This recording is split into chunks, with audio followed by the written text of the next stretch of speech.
네, 아까 간단하게 제가 인사를 드렸듯이 저는 지금 현재 이제 연세대학교에서 학생들을 가르치고 있고요. 저는 이제 한 20년쯤 전쯤에 이제 AA에서 디플로마를 졸업하고, 런던에서 이제 실무를 하다가 2012년, 10년 전쯤에 이제 한국에 왔습니다. 연세대학교에 와서 티칭을 시작을 하였고요. 아까 한수민 선생님께서 알고리즘을 담당하고 있어요 라고 얘기하셨는데 저는 소셜을 담당하고 있는 사람입니다. 어, 그, 예, 예, 담당이 그렇게 멋있는지 잘 모르겠는데, 이제 여기 이제 학생들이 많이 계신데, 제가 이제 그 건축을 어떤 분야로 어떤 방향으로 나가는지에 대한 고민들이 되게 많고, 저 역시 그런 고민을 해왔던 사람으로서 어떻게 보면은 뭐 그런 각자의 고민들을 그냥 한데 모아놓고 다 같이 허심탄회하게 얘기할 수 있는 자리가 되었으면 좋겠고요. 네, 그런 의미에서 저는 오늘 제가 이제 AA 다닐 때 선생님의 영향으로 시작했던 그런 리서치의 방식, 다이렉트 액션이라는 방식이 제가 지금 한국에 와서 몇 년간 학생들과 교육을 하면서 리서치를 하면서 어떤 식으로 진행을 해왔는지 잠시 보여드리면서 오늘 뭐 논의를 시작하는 걸로 하겠습니다. 일단 다이렉트 액션이라는 거가 저희는 이제 그 가르치는 입장에서 저희 디자인 스튜디오에서나 아니면은 저희 연구실에서는 뭐 다이렉트 액션 요즘 학생들은 또 워낙 줄임말을 좋아하니까 DA 이러면서 지겹도록 그 단어를 많이 들어오는데 다른 저희 교수님들이나 아니면은 건축 전문가들도 다이렉트 액션이라는 거에 대해서 잘 모르세요. 그래서 이거에 대해서 한번 정의를 해줬으면 좋겠다라는 요청을 많이 하셔서 그래서 저도 이거를 어떻게 정의를 내릴까? 사실은 저도 디플로마를 하면서 AA에서 카를로스 선생님한테 다이렉트 액션을 배우면서 이거에 대한 정의에 대해서 이렇게 엄청 그렇게 아카데믹하게 리서치를 하면서 글을 읽으면서 공부를 했던 것 같지는 않아요. 했는데 제가 기억이 안 날 수도 있고. 그래서 이제 다시 이제 찾아보니 다이렉트 액션이라는 사전적인 정의는 이렇습니다. 그러니까 뭐 스트라이크를 사용하거나 데모를 하거나 그러니까 어떤 퍼블릭 폼으로 프로테스트를 해서 무언가를 성취하기 위해서 하는 것. 그러니까 어떻게 말하자면은 사회적인 운동의 느낌이 물씬 나는 단어이고요. 그런데 이 다이렉트 액션이 말하자면은 그 진보주의적 사회의 운동가들한테만 쓰이는 게 아니라 우리 건축 도시를 연구하는 우리한테는 이게 어떤 면으로 쓰일 수 있을지에 대해서 저희는 조금 이제 실험을 해온 거라고 할 수 있고요. 그래서 이제 다이렉트 액션이라는 걸 잠시만요. 그래서 다이렉트 액션이라는 거가 현장에서의 어떤 그 현장을 발견하고 현장을 리서치하는 여러 가지 방법 중에 하나인데요. 다이렉션 액션보다는 훨씬 더 큰 카테고리로 분류 체계에서 사실 저희의 리서치 인트레스트나 아니면 어디 가서 세부 전공이 무엇이냐고 물어봤을 때 저는 참여 설계라고 대답을 합니다. 그러니까 participatory design이라는 거가 어떻게 보면은 저희의 세부 전공이고요. 그 참여 설계라는 participatory design 안에 여러 가지 단계, 여러 가지의 방법론 중에 다이렉트 액션이라는 한 가지 꼭지에 대해서 오늘 말씀을 드리고자 합니다. 말씀드린 대로 직접 행동하는 것이고요. 현장에 나가서 직접 행동함으로써 무엇을 어떻게 발견하도록 하는 거예요. 그래서 학생들이나 리서처들이 이제 실제 도시를 경험을 통해서 발견하는 것. 이 세 가지 제가 볼드로 써놓은 단어가 어떻게 보면 가장 중요한 단어라고 저는 생각을 하는데요. 우리가 이제 컴퓨터 앞에서 혹은 어떤 데이터를 모아놓은 엑셀 시트에서 그런 그 숫자로만 도시를 읽는 것이 아니라 실제 도시가 어떻게 작동하고 굴러가는지 거기에는 어떤 요소들이 있는지를 직접 행동하는 것을 통해서 그 행동하는 사람의 사고나 그 가치관이나 그 백그라운드도 같이 영향을 미쳐서 어떤 파인딩을 하는지 여기에 초점이 맞춰져 있고요. 그것이 이제 다이렉트 액션이라는 메소드로 진행이 되고 이 다이렉트 액션이 이제 직접 행동입니다. 말 그대로 현장에 가서 행동을 하고 그리고 그것보다 행동하는 것보다 더 중요한 것은 리서치를 통해서 우리가 얻고자 하는 무엇이 있는데 그 무엇이 어떻게 보면은 나의 액션을 통해서 현장에서 일어나는 리액션입니다. 그래서 저는 학생들에게 액션을 하는 것이 중요한 게 아니라 액션을 통해서 나타나는 리액션을 읽어라. 그것이 우리가 바라는 이제 리서치의 결과물이다라고 얘기를 하고 있고요. 이게 이제 제안에 대한 테스트일 수도 있고, 사이트에 대한 테스트일 수도 있고, 뭐, 리딩랩이라든지 파일럿 프로젝트라는 다양한 형태로 이제 나오기는 합니다. 그러면은 어떻게 이 다이렉트 액션을 해야 되느냐, 액션 자체를 이제 디자인을 해야 되고요. 그러니까 무턱대고 DA를 하는 것이 아니라, 내가 어느 지역에 어떤 토픽을 가지고 리서치를 한다. 를 먼저 이제 일반적인 데스크탑 리서치가 들어가고 그거에 사전 조사가 들어간 다음에 거기에 이제 사이트를 돌아다니다 보면은 이런 액션이 한번 필요하겠다. 내가 이런 액션을 한다면 어떠한 리액션이 나타날까에 대한 사전 플랜 계획을 가지고 액션 자체를 디자인을 해야 되고 그리고 도시가 어떻게 작동되는지 파악을 하는 것입니다. 그래서 이 다이렉트 액션을 통해서는 굉장히 작고 구체적인 것에 집중을 합니다. 근데 그렇다고 해서 작고 구체적인 것만 보는 것은 아니고요. 굉장히 작고 구체적인 것에 집중을 하기 때문에 저희가 일반적인 그 데스크탑 리서치와 같은 일반적인 방식의 리서치를 통해서 걸려지지 않는, 얻어지지 않는 무언가를 찾는 것에 목적을 두고 있고요. 그리고 주작용과 부작용 모두에 집중을 하라라고 제가 이렇게 써놓은 이유는 대부분의 이제 학생들이 액션하는 거에 급급해서 나가서 무언가 액션을 하고 그거에 대한 반응을 봅니다. 혹은 내가 사람들의 긍정적인 반응을 기대를 하고 가서 액션을 한 다음에 부정적인 반응이 오면 실패다라고 돌아오는데 그게 실패가 아니라 그것은 제가 사이트 이펙트가 아니에요. 사이드 이펙트인데 오타가 났네요. 부작용입니다. 말하자면 그 사이트에서 나의 액션에 따른 또 다른 결과이기 때문에 그 실패가 아니라 그 사람들의 네거티브한 반응이 있다면 그 네거티브한 반응에서 다시금 이게 왜 일어나는지 혹은 그 이유가 무엇인지 거기에 연관된 사람이나 연관된 프로그램이나 연관된 공간은 무엇인지 알아나가는. 그래서 어떻게 보면 이제 땅 속에 묻혀져 있는 감자를 하나 캐기 시작하면 이렇게 얽혀가지고 막 나오는 것처럼 쭉 이제 하는 것이고요. 이제 여기서부터는 제가 이제 직접 가르쳤던 학생들의 그 몇몇 결과물이라고 했나 기록들을 가지고 왔는데요. 요거는 2015년에 이제 제가 처음으로 건축가 사회 참여라는 수업을 진행을 하면서 대학원 수업으로 했습니다. 소리가 안 들리죠? 안 들려요. 소리가 안 들리죠? 그냥 제가 말하면서 할까요? 이게 그냥 음악인 것 같아요. 네. 사실 이제 2012년도에 제가 학교에 와서 처음에는 솔직히 학교 그 시스템에 적응하고 이제 일반적인 건축 설계 스튜디오 가르치고 하다가 어떻게 보니까 스물스물 제가 하던 거에 다시 돌아와서 2015년 정도부터 요거를 한번 테스트를 해볼까라는 생각으로 이제 대학원생들의 수업에서 건축가 사회 참여라는 제목으로 이제 시작을 했고요.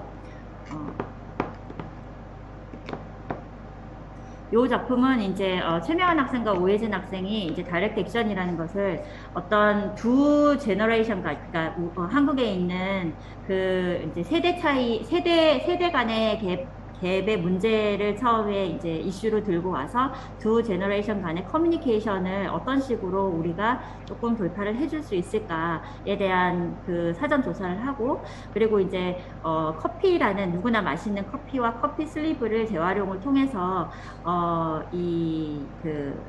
액션을 한번 해봤습니다. 그래서 공원에 어르신들이 많이 모이는 공원에서 손주들의 영 제너레이션에 대한 메시지를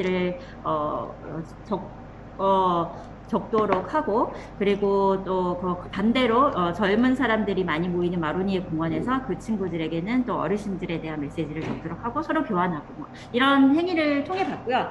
근데 사실 이제 이때는 처음이라 어떻게 보면은 액션을 하는 것 자체에 급급해서 이것을 건축이나 도시에 어떤 적용을 하는 프로젝트라기보다는 액션 자체를 하고 그 액션을 해나가는 이 커피 슬리브라는 거가 이 액션 자체에서 어떤 역할을 했고 어떤 미디어이고, 그리고 내가 어느 공원에서 이 장소가 의미하는 것은 무엇이고, 이제 요 그 메소달러지 자체에 조금 집중을 했었고요. 그래서 그 결과물로 이제 뭐 저기 대학원생들이기 때문에 세대 간 소통 및 화합을 이끌어야 되는 사회참여 디자인 방법에 관한 연구라는 이제 마케팅을 하는 친구들이랑 같이 협업을 해서 이제 논문을 썼습니다. 요게 이제 2015년이었고, 그 다음에 2015 같은 해에 요거는 공학대학원의 말하자면 야간대학원이죠. 실무를 하시는 분들이 들어오는 수업에서 제가 어떻게 보면 되게 굉장히 과감하게 다이렉트 액션을 한번 과제로 내보았는데요. 물론 이제 학생들의 마인드와 애티튜드와는 약간 달랐지만, 여기 이제 오세숙 선생님을 비롯한 이제 세 분이서 어떤 이제 커피숍에 그 찌꺼기를 이용한 화분을 놓고 그냥 플란팅을 하도록 유도를 하는, 그래서 이제 voluntary participation을 조금 독려를 하는 것을 이제 실험으로 했고, 어떤 행동을 했을 때 사람들이 어떻게 반응을 하고, 내지는 그래서 이 뭐 자료의 수집 방법이라든지 어떤 이 액션 자체의 뭐 길이라든지 이게 어떤 효과가 있었다에 대한 역시나 메소달러지에 대한 논문을 쓰는 것으로 마무리를 했었습니다. 그리고 다음 거는 이제 2017년쯤 돼서 저희가 한국에서 이제 서울 도시건축 비엔날레를 첫 번째로 열었는데요.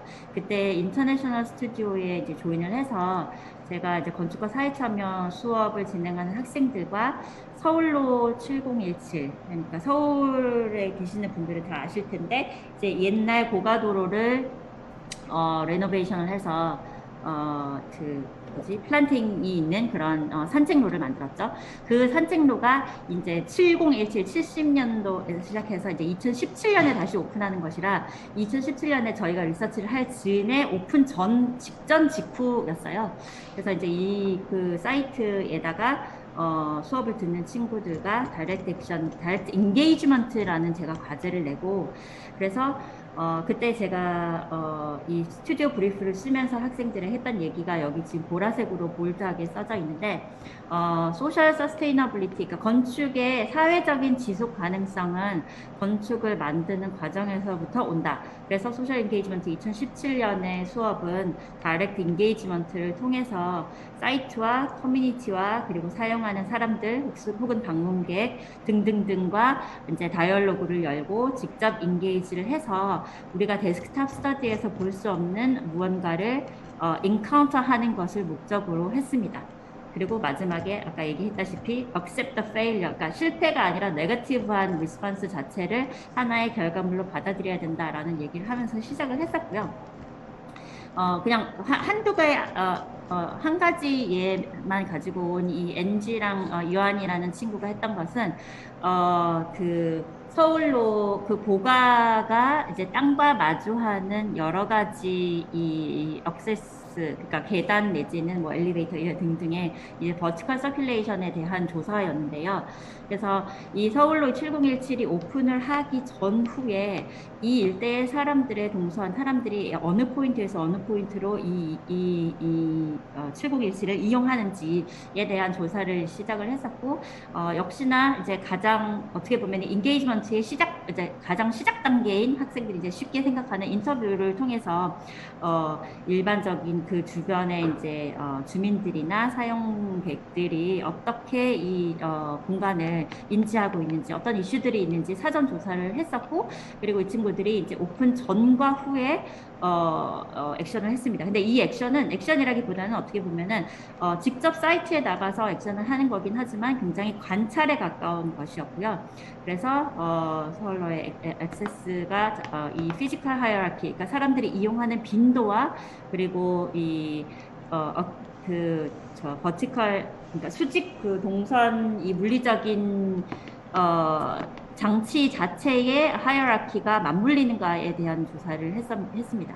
물론 맞물리지는 않았고요. 당연히 이제 뭐 이 리서치의 한계일 수도 있고 그 추가 리서치가 되어야겠지만 이 포인트들마다 그 포인트 이 인근에 있는 프로그램이라든지 그 도시의 더 다양한 이 이제 서큘레이션 자체에 영향을 주는 다른 요소들이 지금 여기에서는 배제되어 있기 때문에 저희는 이제 그거까지는 이제 카운트를 하지 않고 우리가 리서치를 했었고요. 그 다음에 한 가지는 이제 2019년 이제 한 2년을 뛰어넘어서 그 NUS 싱가포르 국립대학에 있는 그 싱몬이라는 친구, 여기 계시는 선생님들도 다 잘 아시는데 같은 소셜을 담당하고 있는 친구가 NUS에서 이제 스튜디오를 데리고 와서 이제 서울에 왔습니다. 그래서 저희가 이제 같이 한 학기 동안 작업을 하면서 다이렉트 액션 워크숍도 했었는데요. 이제 코워킹 스페이스, 서울에 있는 코워킹 스페이스, 그러니까 외국인들이 봤을 때는 한국의 카공이라고 하는 카페에서 공부를 하는 그러한 현상이 굉장히 재미있다고 보더라고요. 그래서 한국에서 어떻게 보면 가장 핫하다고 할 수 있는 성수, 홍대, 해화, 그 다음에 시청, 강남 이렇게 5군데의 사이트를 정해서 다이렉트 액션을 하였고요. 여기서는 제가 이제 직접적으로 다이렉트 액션을 하는 것은 보여드리지 않도록 하겠습니다. 그래서 이제 이 코워킹 스페이스에 대한 다이렉트 액션을 학생들이 직접 가서 뭐 거기에서 뭐 호객 행위를 해서 노래방을 이용해서 어떤 다른 프로그램을 테스트를 해보기도 하고 거기에 있는 뮤직 페스티벌에 참여한 사람들과 함께 어우러져서 도시 이벤트에 대한 연구를 하기도 하고 뭐 이런 것들을 통했는데요. 그래서 요 액션 자체가 이 이제 다이렉트 액션을 한 이제 일주일 가량의 굉장히 인텐시브한 워크숍을 그 싱가포르 친구들이랑 같이 진행을 하고 그 다음에 이제 같이 찢어져서 우리는 한국에서 그리고 싱가포르 친구들은 싱가포르에서 한 학기 동안 프로젝트를 진행을 한 다음에 그 다음에 학기 말에 만나서 다시 이제 크리틱과 뭐 그 전시를 했는데요. 그 중에 저희는 이제 서울이라는 도시를 코워킹 스페이스라는 어떻게 보면은 그 코워킹 스페이스 자체가 주제가 됐다기보다는 코워킹 스페이스를 시작으로 코워킹 스페이스를 어떤 하나의 미디어로 보고 다이렉트 액션을 통해서 서울이라는 도시를 조금 읽어보자라고 시도를 했었고요. 그래서 그 중에 한 친구는 성수에서 1인 가구가 워낙 많기 때문에 이 1인 가구들이 사용할 수 있는, 그러니까 개인적인 공간은 최소화되지만 함께 쓸 수 있는 공유 거실이라든지, 그러니까 shared living space라든지 coworking space를 기존에 있는 그 urban infrastructure와 그 성수동에 이제 남겨져 있는 약간 그 공장 건물의 공간들을 이용해서 제안을 하는 것을 했고요. 그래서 여기 보이시다시피 이제 초록색과 빨간색이 이제 각각 그 주거와 일에 관련된 건데 길이가 길고 짧음에 따라서 어떻게 보면은 그 네트워킹이 이제 그 실질적인 거리를 나타내는 것입니다. 그래서 그 거점으로서의 리빙 스페이스와 워킹 스페이스가 있고 1인 주거 근처에 있는 1인 주거들과 연결을 하는 이런 프로젝트 그러니까 제안을 했었고요. 그래서 어떻게 보면은 2019년에 요 코스에서는 다이렉트 액션에서 학생들이 읽어온 어떤 그 엘리멘트를 통해서 각자가 무언가를 설계를 해보고 제안을 하는 것까지 했던 학기였습니다. 그리고 이 친구는 이제 조봉준이라는 친구는 취준생이라는 한국에 있는 굉장히 특이한 어떻게 보면은 하나의 계층이라고 해야 될까요? 학생과 사회인의 중간에 있는 취업을 준비하는 그 제너레이션을 위한 어떤 그 제도에 포커스를 맞췄는데 취준생들이 보는 취업센터에 보면 굉장히 버추얼하게 우리가 온라인으로 많은 정보를 얻고는 있지만 실질적으로는 온라인에 지역별로 지역센터에 먼저 들어가게 되고 거기에서 프로그램을 정하고 거기에서 어떤 내가 원하는 선생님의 코스를 듣는 것으로 이제 선택을 하게 되어 있어요. 그래서 이것을 어떻게 보면은 거꾸로 내가 필요한 수업을 먼저 정하고 그게 어디에서 일어나는지 센터로 가는 어떻게 보면은 데이터를 서치하는 방향 자체를 거꾸로 하는 것을 이 친구가 제안을 했던 것이고요. 그래서 이 약간 알라딘 요술램프처럼 보이는 이 드로잉의 왼쪽 포인트에 까맣게 되어 있는 것이 이제 서울시의 취업 준비를 하는 모든 학생들이 들어가는 웹사이트의 주소입니다. 그래서 거기서 보면은 이제 색깔이 까맣죠.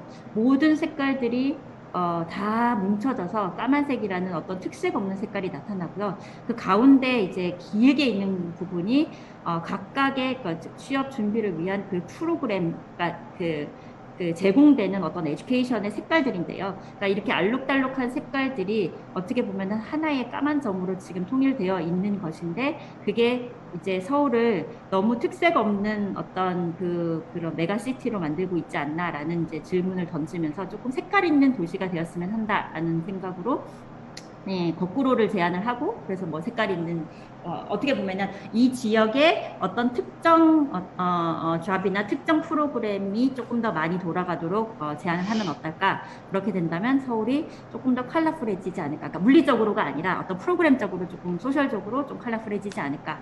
이렇게 생각을 했던 프로젝트이고요.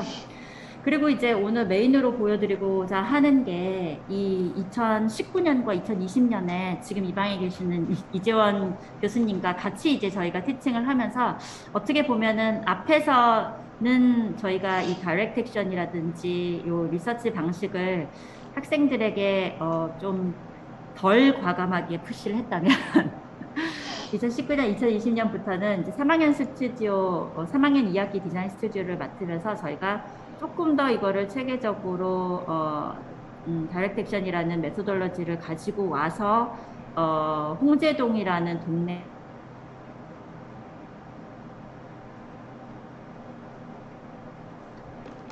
일단은 요 영상을 하나 소리가 나와야 돼서 죄송하지만 제가 화면 공유를 다시 하고 비디오를 킬게요.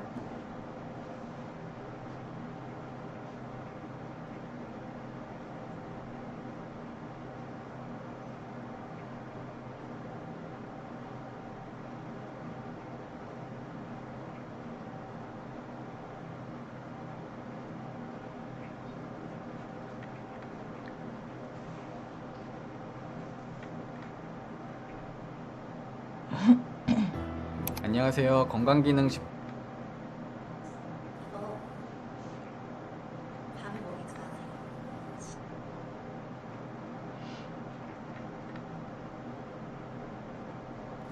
영상 광고가.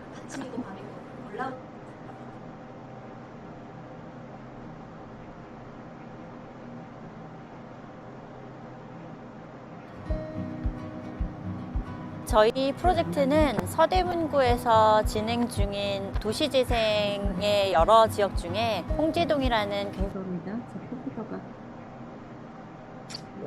그쵸? 에? 마이크를. 소리,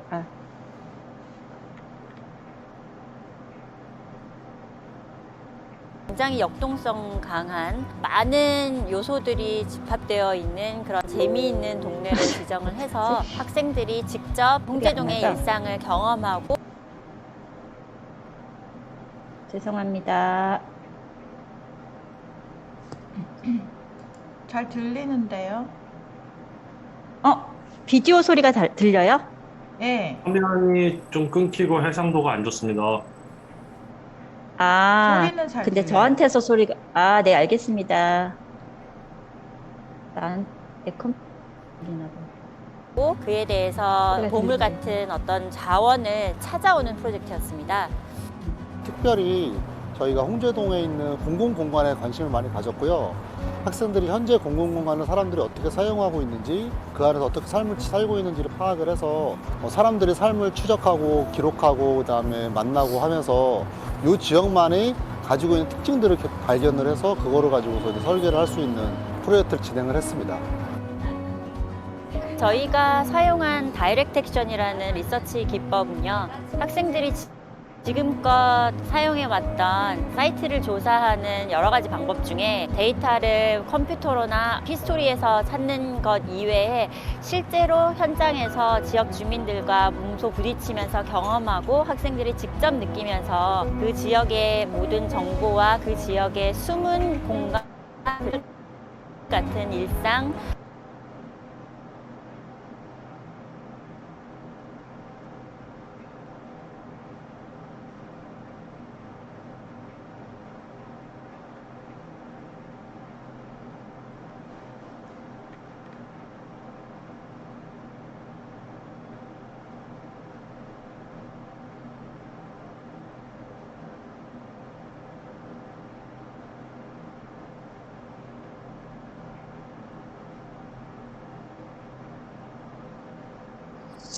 이게 비디오가 원활하지 않네요. 제가 여기 세미나룸에 와이파이라서 그런 것 같은데 한국의 수준이 이게 아닌데 이상하네요. 제가 한번 플레이 해볼까요? 링크 주시면. 네. 네. 네, 링크 주세요. 아, 링크 드릴까요? 네. 선생님? 잠깐만요.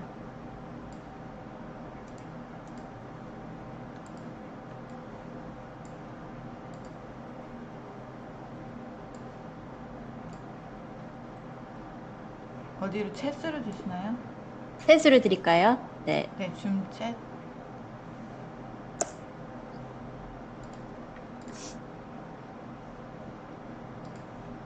저도 끊기면 알려주세요. 네. 저희 프로젝트는 서대문구에서 진행 중인 도시재생의 여러 지역 중에 홍제동이라는 굉장히 역동성 강한 많은 요소들이 집합되어 있는 그런 재미있는 동네로 지정을 해서 학생들이 직접 홍제동의 일상을 경험하고 그에 대해서 보물 같은 어떤 자원을 찾아오는 프로젝트였습니다. 특별히 저희가 홍제동에 있는 공공공간에 관심을 많이 가졌고요. 학생들이 현재 공공공간을 사람들이 어떻게 사용하고 있는지, 그 안에서 어떻게 삶을 살고 있는지를 파악을 해서 사람들이 삶을 추적하고 기록하고 그다음에 만나고 하면서 이 지역만이 가지고 있는 특징들을 이렇게 발견을 해서 그거를 가지고서 이제 설계를 할 수 있는 프로젝트를 진행을 했습니다.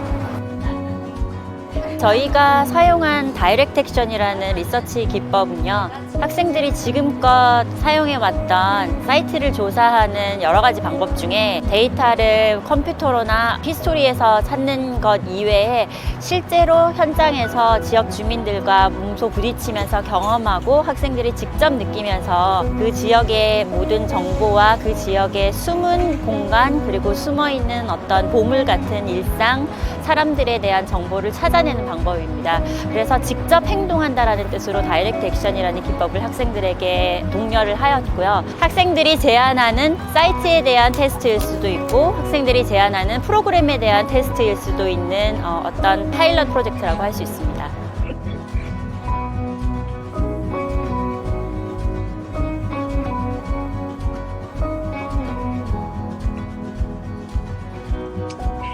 저는 이제 홍제동을 답사하면서 저희 동네에는 없는 예스러운 목욕탕에 되게 집중을 하게 되었는데 그 목욕 전후로 파생되는 공공 공간을 이렇게 좀 찾아보다가 목욕을 하고 나오시는 주민분들을 미행도 하고 그래서 이제 집중하게 된 그 사이트가 이제 통일로 다시반길이라고 그 목욕을 하고 나오시는 분들이 되게 자택이나 어디 뭐 역세권으로 가시는 그 길이 되게 지름길로서의 역할을 하고 있는 그런 골목길이더라고요.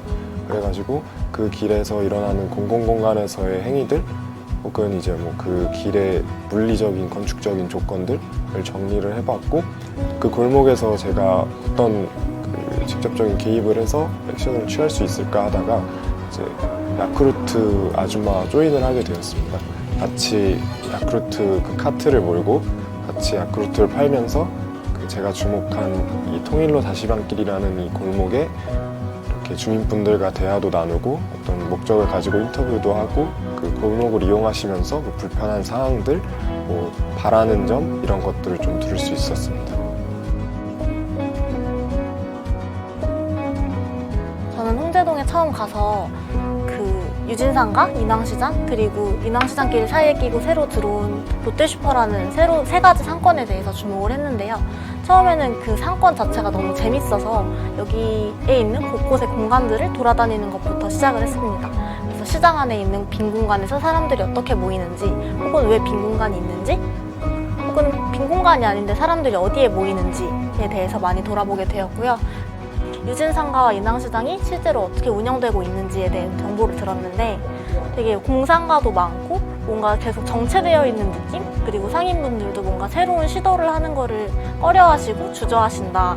난 그렇게 오랫동안 이렇게 멈춰져 있었다라는 얘기를 많이 받았어요. 그래서 제가 학생으로서 거기 어떻게 새로운 프로그램으로서 침투를 해서 이 시장 전체를 잘 돌아갈 수 있게 해보자라는 시도로서 그 유진주스라는 다이렉트 액션을 시도하게 되었습니다.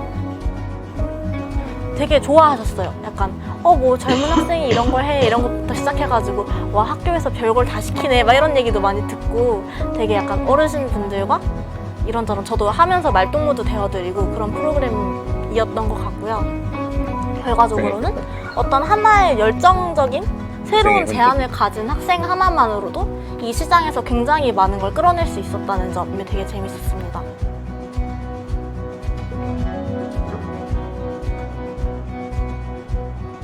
제가 홍제동에서 관심을 갖고 봤던 것은 노인들이었습니다. 다른 곳에 비해서 가보니까 길 위에 앉아 계신 노인분들이 굉장히 많이 계시더라고요.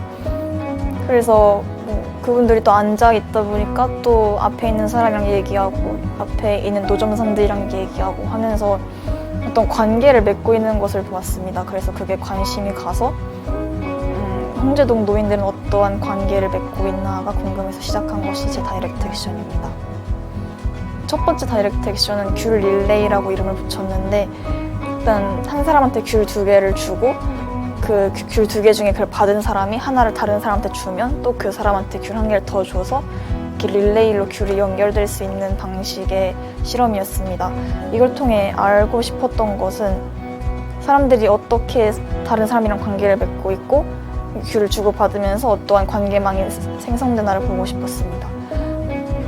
모르는 사람한테도 이렇게 말 거는 걸 볼 수 있었고 관계들이 이루어져 가는 걸 볼 수 있었는데 굉장히 다양한 분들이 다양한 방식으로 반응을 하셨는데 이 실험을 통해서 사람들이 새로운 활동에 적극적으로 참여할 의사가 있다는 것을 알게 되었습니다.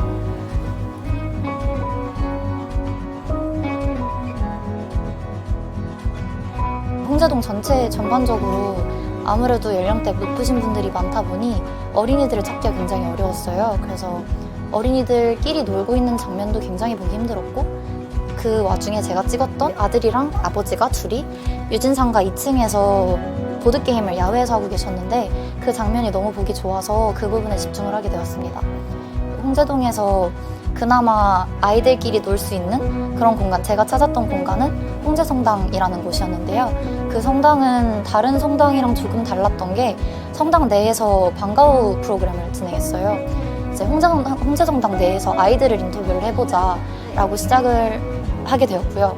앉아서 이제 그림을 그리고 약도에다가 본인의 동선을 표시하는 그런 간단한 활동들을 진행하면서 아이들에게 홍제동에 대한 이야기, 친구들이랑 놀 때 여가 시간에 무슨 일을 하는지에 대한 이야기 등을 듣게 되었습니다.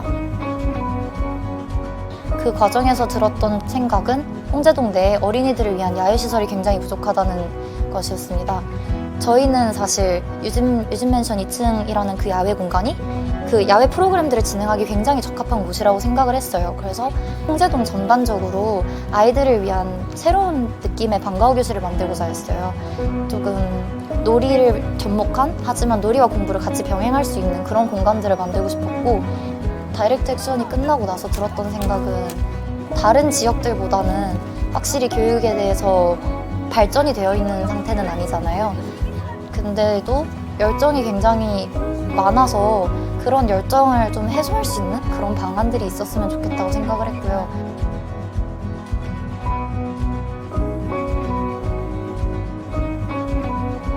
저는 처음에 홍제동에 갔을 때 자전거를 타고 다니는 분들이 되게 많은 거를 발견을 했고요.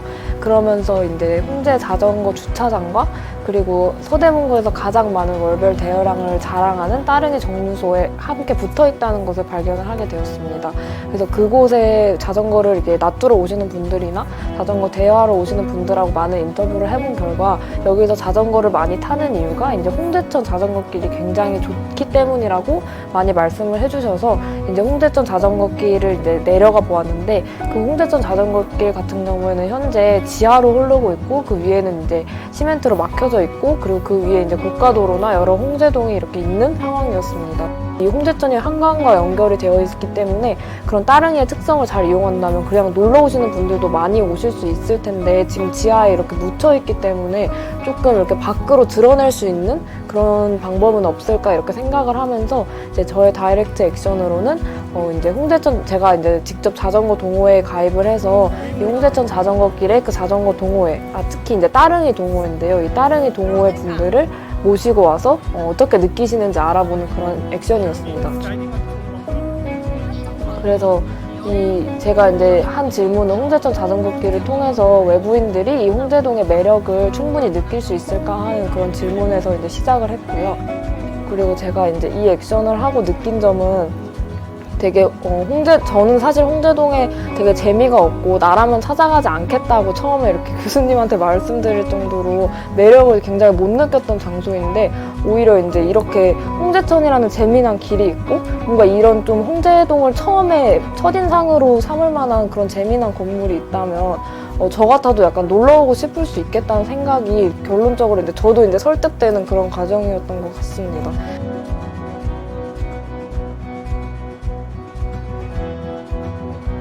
이번 저희 설계 주제가 리퍼블릭이라고 해서 퍼블릭한 부분에 대해서 조금 더 퍼블릭하게 만들어주고자 했었던 프로젝트였는데요. 그래서 그 일환으로 홍제동 사람들이 좀 퍼블릭하게 모이는 부분에 대해서 더 자세히 관찰을 하였고, 그 홍제동 곳곳에 있는 되게 의자라거나 벤치에 앉아있는 사람들을 보면서 홍제동 내에서 그 사람들이 모이는 곳은 과연 어디이고 그렇게 사람들을 모이게 하는 요소는 과연 무엇일까에 대한 궁금증을 가지게 되었습니다. 그래서 저는 다이렉트 액션을 진행을 할 때 사람들이 모일 수 있는 어떤 공간에 대한 요소를 되게 여러 개의 요인으로 나누었는데요. 건물의 높이라던가 건물의 용도, 도로의 너비, 혹은 사람들이 얼마나 자주 다니는지 등으로 나눠서 그 각각 나눈 요인들에 따라서 다양한 요인들을 가진 몇 개의 장소를 채택을 하였고, 그 장소에서 이제 사람들이 의자가 배치가 되었을 때 어떤 행동을 보이는지에 대한 다이렉트 액션을 진행을 하였습니다. 저는 서울에 사는 사람이 아니고 지방에 사는 사람이어서 되게 서울에 대한 인식이 흔히들 생각하는 광화문이나 DDP처럼 삐까번쩍한 소위 되게 팬시한 그런 서울을 생각을 했는데, 홍제동에 처음 갔을 때 서울에 이런 부분이 당연히 있을 텐데 나 또한 그걸 생각하지 않았고, 근데 홍제동을 계속 관찰을 함으로써 서울 또한 사람이 사는 동네고 서울에서는 뭔가 배제되었다는 느낌을 되게 많이 받았고, 저희는 이 프로젝트를 통해서 서울의 홍제동뿐만 아니라 다른 더 많이 있는 이러한 도시들을 조금 더 신경을 써야 되지 않을까라고 생각하게 되었습니다.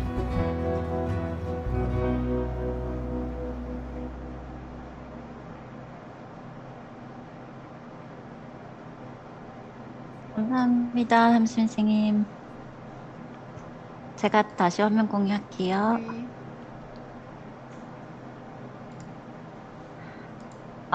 제가 카톡방이 아니라 저기 채팅에 그 카탈로그 2020 링크는 보내드렸고요. 그래서 혹시 뭐 궁금하신 분들은 비슷한 내용이긴 하지만 그 다음에 또 다른 학생들이 같은 지역에 대해서 진행했던 내용들을 보실 수 있습니다. 그 다음에부터는 이제 마스크를 쓰고 나옵니다, 사람들이. 그래서 이 이제 학생들의 다이렉트 섹션들이 어떻게 올리죠? 괜찮아요? 네. 어떻게 프로젝트의 프로포절에 이제 잘 들려요. 그 마이크가 괜찮아요? 네. 있는 것 같네요. 네. 그 프로포절에 어떻게 영향을 미쳤는지만 간단하게 말씀을 드리도록 하겠습니다. 아무래도 이제 3학년 프로포절 저희가 리서치에만 집중하지는 않고요. 결국에는 도시 스케일에서 어떤 건축적인 스케일의 무언가를 제안을 하는 것을 목표로 하였기 때문에 이 아까 이제 비디오에 나온 학생은 야쿠르트 할머니들과의 어떤 액션을 통해서 어르신들의 그 니즈와 어르신들의 생활 패턴, 도시를 어떻게 이제 향유하고 계신지를 통해서 어떤 이제 그 된 헬스센터라는 프로그램을 이제 제안을 했고요. 그리고 이제 이 왼쪽에 보시는 아버지와 아들이 이제 유진상가 2층 테라스에서 보드 게임을 하는 이 한 장의 사진으로 시작한 이진경 학생은 들과의 방과후 교실을 열어보고 학생들의 이 아이들의 동네를 어떻게 사용하고 있는지 를 본 다음에 이제 아이들을 위한 6개 다른 사이트의 여러 가지 방과 후 공간을 제안을 하고요. 아까 유진 주스를 했던 친구는 그 유진 상가의 일부분을 이제 청년 창업에 대한 프로그램을 넣었습니다. 그리고 이제 어르신들에 대한 리서치를 진행했던 학생은 어르신과의 그 관계와 이런 분류를 통해서 어르신 협동조합, 그다음에 산책을 어르신들이 이제 직접 생산해내는 무언가를 팔 수 있는 마켓을 곳을 하였고요. 그리고 이 친구는 이제 따릉이 동호회에 들어가서 실질적으로 그 동호회 사람들과 이제 라이딩과 이 홍제동을 드리프팅을 것을 통해서 어떤 식으로 이제 이 바이커들을 위한 동네를 만들 것인가에 대한 고민을 한 이후에 이제 자전거 길과 자전거 정류장 뭐를 제안을 하였습니다. 어쨌든 이게 이제 저희가 2019년과 2020년에 걸쳐서 홍제동에 대한 리서치를 쭉 진행을 하고 이 건축적인 프로포절뿐만 아니라 이제 제가 처음에 시작했던 이제 프레젠테이션 시작 때 말씀드렸다시피 어떤 건축이라는 것 자체가 이 전체의 프로세스를 통해서 나오는 물건을 제안하는 것이 결과물이 아니라 그것을 만드는 전체의 과정 자체가 저는 아키텍처라고 부르고 있고요. 그래서 그 과정에서 학생들이 발견해내고 제안해냈던 이 모든 요소를 저희가 다시 추가 연구를 통해서 파란색으로 써있는 이제 휴먼 스페이스 프로그램이라는 세 가지 카테고리로 나눠서 카탈로깅을 시작을 했습니다. 이 링크는 나중에 보내드리도록 하겠습니다. 해서 카탈로그로 만들어져 있고요. 그래서 이제 인게이지먼트의 정도에 따라서 참여 설계가 어떻게 보면은 그냥 설문이라는 굉장히 단순한 행위에서부터 다이렉트 액션이라는 굉장히 깊숙이 발의를 들여놓은 어떤 실험까지가 다양한 것이 있는데 사람들이 그 학생들이 이제 이런 진행을 과제를 줬을 때 많이들 질문을 내가 만난 사람이 어떤 대표성을 지니나 아니면 그들의 요구를 다 들어줘야 되나 등등의 다양한 질문을 합니다. 그러니까 이 질문에 대한 답은 NO이고요. 그래서 이제 대표성을 지니지 못하기 때문에 저희가 정량적으로 하는 데스크탑 리서치라든지 이런 리서치 방식과 함께 진행이 되어야 된다라는 것이 저희 이제 이 다이렉트 액션 하고 있는 한 사람으로서 말씀을 드리고 싶고, 그리고 이제 뭐 간단하게 나중에 토론을 하겠지만 보시다시피 굉장히 정성적인 접근입니다. 굉장히 주관적인 내용도 많이 들어가 있고 그 사이트에서 누구를 만나냐, 만나는 사람이 나냐, 내 친구냐, 누구냐에 따라서 그 사람들의 백그라운드에 따라서 굉장히 많이 달라집니다. 보는 눈이 다르기 때문에. 그래서 이러한 정성적인 접근이 우리가 도시 건축을 하는 어떤 그 요소를 잡아내는데 어떤 역할을 하는가에 대한 이야기와 그리고 정량적인 접근이 하지 않냐에 대한 것을 때문에 저희가 이제 추가적으로 이 정성적인 내용을 정량적으로 표현할 수 있을까, 혹은 정성적으로 찾아낸 요소들을 가지고 정량적인 연구를 할 수 있지 않을까에 대한 얘기를 하고 있습니다. 그래서 이번 학기에는 제가 공유를 끌게요. 이번 학기에는 저희가 이제 응암동이라는 곳으로 해서 평상이라는 주제로 저희가 이제 스튜디오를 작업을 하고 있고요. 그래서 앞서 홍제동에서 친구들이 많이 이제 가지고 온 요소 중에 하나가 평상이었는 건데, 그 평상이라는 것이 이제 여기 나이대가 어떻게 되는지 모르겠지만 잘 모르시는 분들이 많은데, 옛날에 이제 80년대 한국의 골목에 이 플랫베드가 놓여져 있고 동네에 거기에서 모여 앉아서 무수박도 같이 먹고 이야기도 하고 하는 그런 곳입니다. 그러니까 그 평상이라는 아이템 자체에 보면은 아주 작은 퍼블릭 스페이스를 상징하는 것으로 보고 평상이 놓여질 수 있는 어떤 조건이라는 것에 대해서 이번 학기에 이제 디자인 스튜디오를 통해서 저랑 여기 지금 이재원 교수님과 그리고 최승아 박사와 이제 추가 연구를 진행을 할 것이고요. 그래서 이제 저희가 기대하고 있는 것은 그러니까 이게 뭐 물리적으로 어떤 조건이 필요하냐, 아니면은 소셜리 어떤 조건이 필요하냐를 조금 연구를 한 다음에 이게 뭐 어떤 뭐 공식처럼은 아니지만 조금 더 우리가 정량적으로 표현할 수 있는 뭔가 방법이 있지 않을까라고 이제 연구의 방향을 잡고 있습니다. 네, 이상입니다. 긴 프레젠테이션 들어주셔서 감사합니다. 감사합니다. 저희 질문과 토론은 네. 마지막에 하나요? 간- 아니면은 어떻게 진행할까요? 네, 그 전체적인 토론은 마지막에 하고요. 혹시 네. 직접적인 질문, 그러니까 뭐 생각보다 1시간 너무 빨리 가서 제가 막 조금 급하게 발표를 하긴 했는데 로 질문 그냥 편안하게 아니 뭐 이거는 뭐 어디예요? 이거는 뭐 어떻게 이해해야 돼요? 라고 뭐 그렇게 이해를 위한 질문이 있으시다면 해주시면 감사하겠습니다. 네, 혹시 여기 계신 분들도 그냥 질문 있으면 혹시 부끄러우시면 채팅창에 올려주셔도 되고 제가 읽어드려도 되고 좀 자유롭게 질문 있으시면 알려주시면 좋겠고 저는 너무 재밌게 잘 들었고 그 마지막 프로젝트 홍제동에서 하신 거 굉장히 재밌게 잘 봤어요. 애들이 어쩜 그렇게 다들 말을 잘하는지 그리고 다 이제 프로젝트가 굉장히 관찰을 굉장히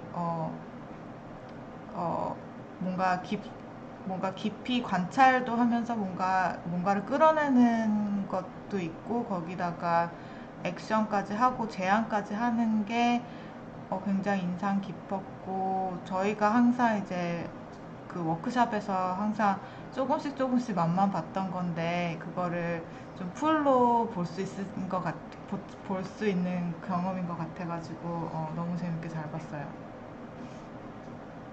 감사합니다. 감사합니다. 학생들이 말을 잘하는 거는 아닌 것 같고요. 너무 약간 그래도 이제 잘하는데요? 한 학기가 지나면은 조금 훈련이 되는 것 같기는 하고 뭐 부연 설명을 조금 드리자면 저희 3학년 스튜디오가 이제 4반이 있는데 처음에 이런 거로 과제를 냈을 때는 굉장히 이게 이제 성격에 따라서 굉장히 이제 받아들일 수 있는 학생이 있고 받아들일 수 없는 학생들이 있는 부류다 보니까 처음에 잘 모르고 우리 스튜디오를 들어왔을 때 했던 친구들 굉장히 그러니까 딱 한 두 부류로 나누는 것 같아요. 할 수 있는 친구와 못하는 친구들이 있었고요. 그런데 그거를 저희가 스튜디오 브리프를 계속 이제 지속을 하면서 우리 스튜디오에 오면 이런 것을 하게 된다라는 것을 조금 알고 오다 보니까 이제 어느 정도 그래도 나가서 사람들한테 말 거는 게 무섭지 않고 이런 사람들이 오는 것 같더라고요.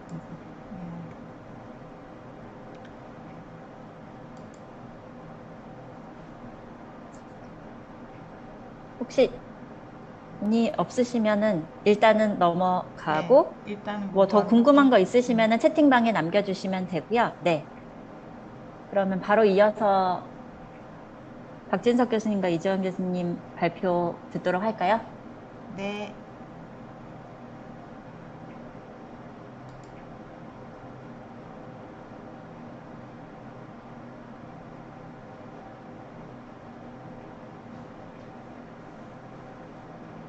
잘 보이시나요? 네, 잘 보입니다. 제 목소리는 다 네, 들리시나요? 목소리도 잘 들려요. 네. 반갑습니다. 우선 저희 소셜 알고리즘 리서치 그룹의 심포지움을 드디어 하게 돼서 되게 반갑고요. 일단 기회가 돼서 되게 영광입니다. 우선 저는 저희 박지성 교수님과 함께 2015년부터 18년까지 AA 뷰티스쿨 서울에서 유닛 1을 같이 진행했었고, 그때 작업을 이제 저희가 어셈블리 인 서울이라는 주제로 정리하고 그걸 기반으로 저희가 이제 서울에서 우리가 한 것이 어떤 의미가 있는지 한번 얘기해보고자 합니다. 그래서 목차는 저희가 서울에서 왜 이런 것을 했는지, 그 다음에 저희가 선택한 도시를 작동시키는 인자들은 뭐가 있는지, 그 다음에 성 교수님 말씀하신 것처럼 저희가 다이렉트 액션이라는 기법을 사용했는데요. 그것이 어떤 가능성이 있었는지, 그 다음 제안은 어떤 방향들이 나왔고, 그것을 가지고 전체 결론적으로 한번 어셈블러즈라는 것을 한번 돌아보고자 합니다. 그래서 우선 서울은 이제 메트로폴리스라고 저는 생각하고요. 이 메트로폴리스 서울은 저희가 생각했을 때 유럽 도시와 달리 유럽 도시는 중세부터 바로크 근대까지 어떤 과정을 거치면서 도시가 성장을 했다면 서울은 소위 조선시대 때부터 발생했던 중세 도시가 1914년부터 해서 급진적으로 팽창을 해서 요 공간을 떠난 모든 공간들은 근대 도시로 확장이 됐다고 저희는 생각을 합니다. 그래서 이 근대 도시라고 하는 게 단지 그냥 모던 플래닝이라고 하는 어떤 플랜 개념뿐만이 아니라 이제 효율적인 도시를 만드는 방식, 블록을 만드는 방식이라고 저희가 칭했을 때 도시가 만들어질 때 이제 계획적으로 만들어진 분배 도시도 있고 이런 아파트처럼 그 다음에 비계획적으로 만들어진 분배 도시도 있었다고 생각을 해요. 그래서 여기 있는 달동네가 이 아파트로 갑자기 옆에가 다른 도시 조직이 들어서고 그 다음에 이제 강남에 이제 달동네와 다른 강남 도시가 한 10년 만에 만들어지고 그리고 이제 구로공단처럼 어떤 그 공장 지역이 만들어지면서 그 옆에 주거 지역들이 이제 뭐 또 다른 형태의 뭐 비발생적 그 인포만한 도시, 군대 도시가 만들어지는 것처럼 이런 것들이 서울이 발생해서 가장 큰 어떤 요인으로 작동을 했고 이것이 저희 생각에는 서울을 이해하는 가장 중요한 지름길이라고 생각을 했습니다.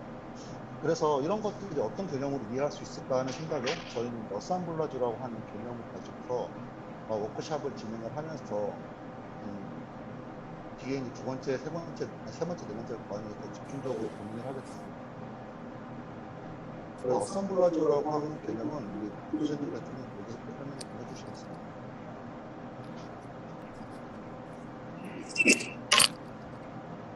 네, 반갑습니다.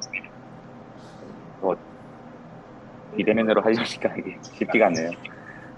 일단 아셈블러즈에 대해서 간단하게 설명을 드릴게요. 저희가 아무래도 성 교수님 앞서서 발표하신 것처럼 저희는 이제 오래된 도시, 오래된 환경들 그리고 도시 안에 사람들 그다음에 우리가 평소에 이제 좀 건축적이지 않아서 아니면 물리적이지 않아서 그 저희 디자인할 때 그렇게 사용하지 않는 어떤 것들을 주로 많이 다뤄요. 그래서 그 배경이 저희가 이제 아셈블라주라고 하는 개념인데요.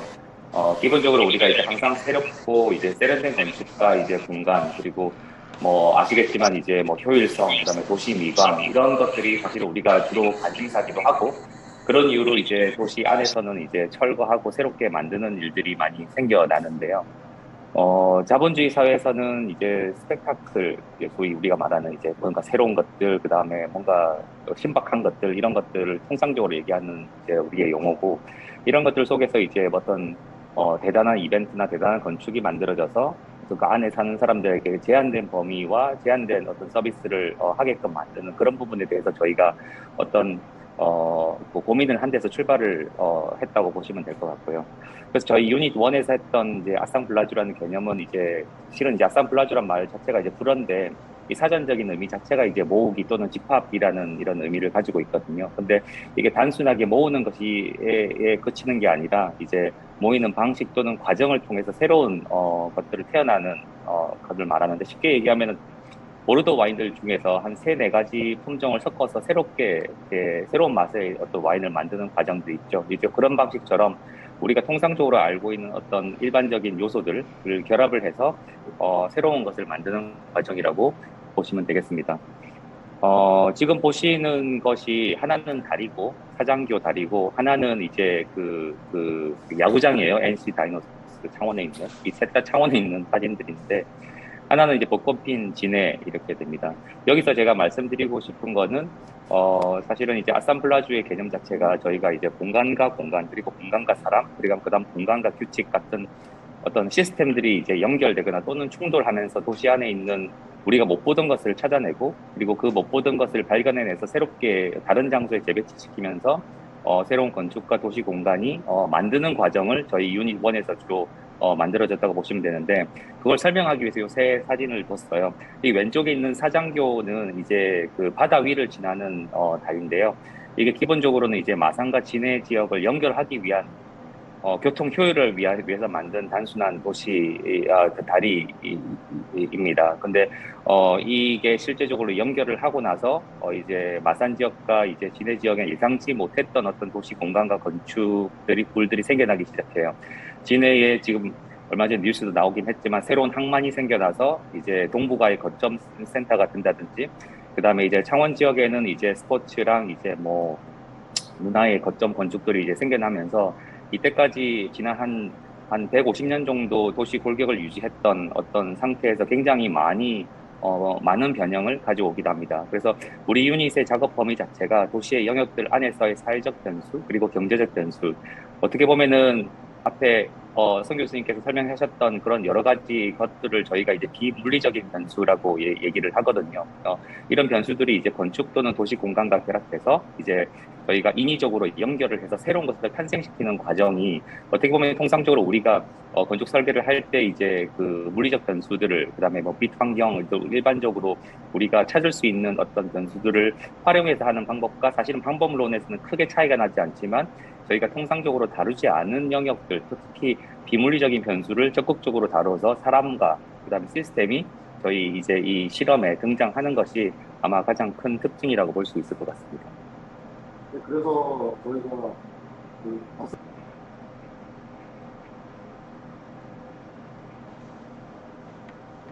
그래서 제가 이제 아산ブ블러즈라고 하는 것은 서울에서 각각의 도시 블럭이 가생력이나 가능성이 있고 그 내부에서 복합적이면서 옆에 블럭과 관련이 없는 하나하나의 객체가 되게 독립성이 강한 블럭으로 이해를 하고 저희가 그럼 그 블럭들은 어떤 가능성을 어떻게 앞으로 만들어야 될까에 대한 고민을 가지고서 운영을 했습니다. 그래서 사이트를 총 4년에 거쳐서 3개의 사이트를 4번 진행했고요. 그래서 첫 번째로는 여기 우사단로, 용산에 있는 우사단로라는 지역, 이제 두 번째 2년 동안 가리봉동, 그다음 마지막에는 고속버스 터미널에서 저희가 진행했습니다. 그래서 각각의 사이트는 우사단로는 이제 내부의 이 달동네와 주변 구청과의 관계가 아주 옆에 붙어 있으면 단절되는 곳이고, 그리고 또 이렇게 앞으로 이제 호모지니어스하게 균질적으로 다른 것과 똑같은 곳으로 하려고 하는 계획안이 나와 있는 것입니다. 동시에 이제 가리봉동도 옆에 있는 지식산업단지와 바로 이란을 건너고 있지만 그거와 다른 생태계를 가지고 있는 다른 도시 구조를 가지고 있는 지역이고요. 여기도 또한 마찬가지로 되게 균질적인 도시 형태를 만들려고 시도가 있었던 곳이고요. 세 번째는 강남 고속버스 터미널인데 고속버스 터미널은 강남에 지어진 터미널로서 되게 자체가 큰 블록으로 되어 있지만 내부에 들어갔을 때는 강남에서 볼 수 없는 되게 항상 변화하는 옷가게라든지 꽃 가게라든지 그런 것들이 계속 작동을 하고 있는 그래서 내부에 다양한 프로그램과 또 다른 오너십이 있는 그런 곳으로 저희가 사이트를 정했습니다. 그래서 이 3개의 사이트를 대상으로 저희가 지난 4년 동안 진행을 하면서 이제 지금부터는 어떤 방식으로 좀 분석을 했는지를 좀 얘기를 해보겠습니다. 그래서 저희는 어반 오퍼레이터라는 어떤 큰 상위 개념을 가지고서 각각의 사이트를 좀 접근을 했고요. 그거를 아까 박 교수님이 말씀하신 것처럼 그리고 성진우 선생님께서 얘기하신 부분도 좀 부합하는 부분이 있는데 저희가 우선 로컬 피플, 그 다음에 사회적 공간, 그 다음에 도시의 룰이라든지 이벤트를 중심으로 그 사이트가 어떻게 작동되고 어떻게 그 사이트를 깊게 분석해야 되는지를 좀 살펴봤습니다.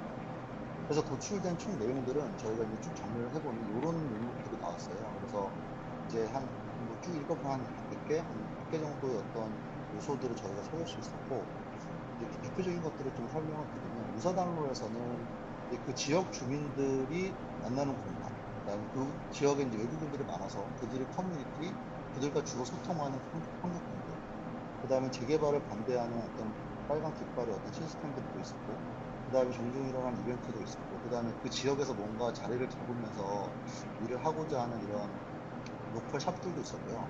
그다음에 여기서 오래 사셨던 할머니나 아니면 어린이들 그렇게 뭐 만날 수 있었습니다. 그다음에 가리봉동에서는 이제 여기 보시는 것처럼 가리봉 시장을 중심으로 조선족 동포들과 그분들을 이제 이끌어 주시는 그분들에게 정보를 주는 그런 사장님들, 그다음에 순찰하시는 분들이 있었고, 대표적으로 벌집이라는 공간이 있었고, 그다음에 또 제일 대표적으로 조선족 동포분들의 타임라인이 있습니다. 그리고 두 번째 또 가리봉동 했을 때 이때 좀 다른 거를 발견했는데요. 이때는 슈퍼마켓에 좀 집중을 했어요. 이 친구들은요. 그래서 슈퍼마켓이 저희가 이제 요즘은 편의점으로 바뀌고 있는데 여전히 이때는 2017년이었음에도 불구하고 이 슈퍼마켓분은 사람들이 누구든지 들어와서 물건을 사지 않아도 쉴 수 있는 공간들을 만들어 놓으셨거든요. 그 다음에 동네 슈퍼 할머니들은 주변 사람들 다 알고 계시는 정보 창구 같은 곳이 있고요. 그래서 요 지역만이 좀 어떻게 보면은 퍼블릭 스페이스 또는 아니면 이 지역에서 되게 사람들이 많이 오가는 공간들을 찾아서 그 공간들을 어떻게 더 발전시킬 수 있을지 고민했고요, 이 친구들은요.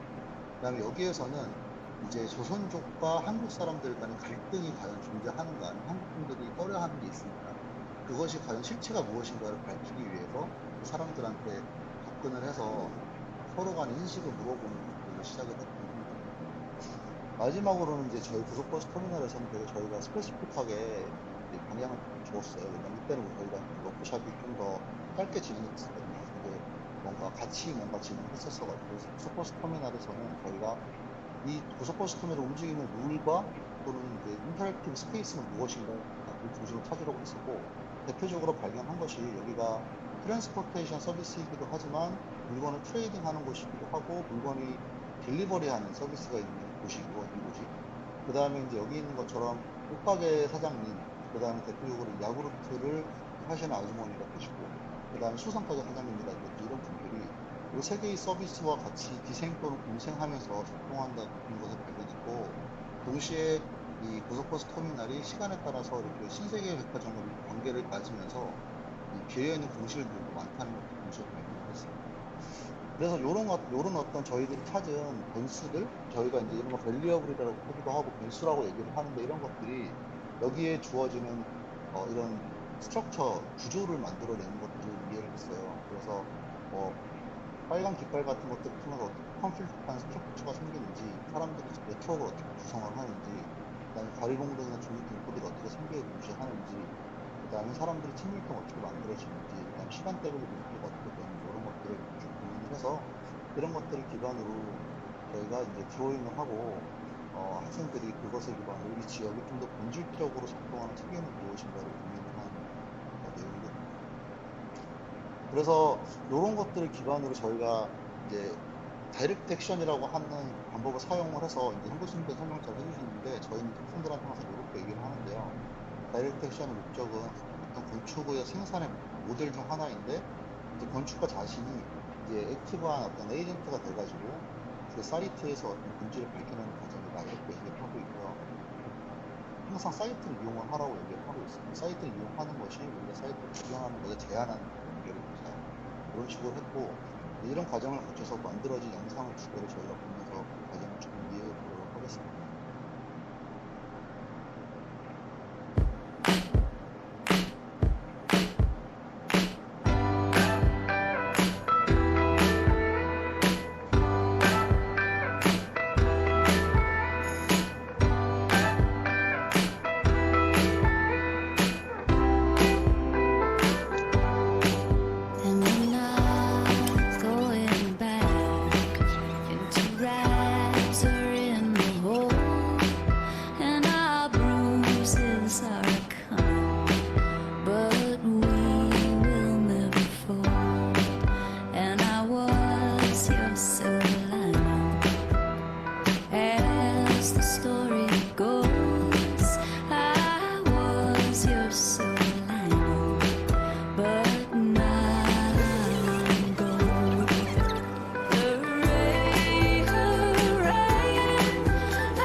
이 프로젝트는 어떻게 붉은 빛깔이라고 하는 상징이 사람들한테 인식이 되고 그거를 통해서 새로운 어떤 의미 발전시킬 수 있는 길을 학생들이 좀 재밌게 이 게임이라고 하는 것처럼 게임을 만들어서 했던 프로젝트고, 그 다음은 이제 다비봉에서 했던 다비봉 엑스체인지 센터라고 하는 결과를 도출했던 영상을 보여드리도록 하겠습니다.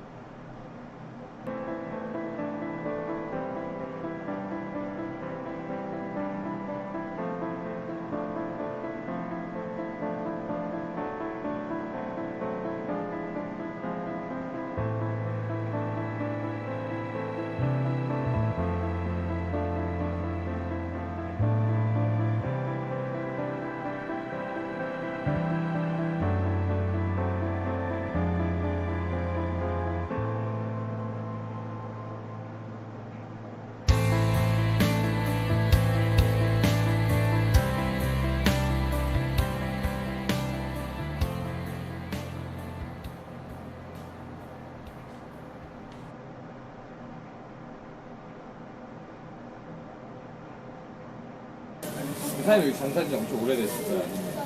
저희요? 네. 저희 지금 8년 됐어요. 8년째요. 여기 한국 사람 많이 와요? 지금 여기서 사는 교포들이 많이 와요? 시청에서 네. 이런 여행 코스를 여기 뭐 만들려고 그런 정말 방문이 여기 한번 왔다 갔거든요. 아, 여기 왔다 갔어요? 그런 이야기를 하더라고. 나 여기 사는 지 한 20 몇 년 됐는데 네. 여기 골목은 그렇게 이쁜 골목이 없어요. 내가 여기 사는데 지저분해요. 여기 오면 진짜 중국 음식 먹고 올 수 있다 그래서. 맞아요. 그래서 저희가 약간 왔거든요. 우리가 네. 저기 중국 음식 어디 우리는 가서 안 먹거든.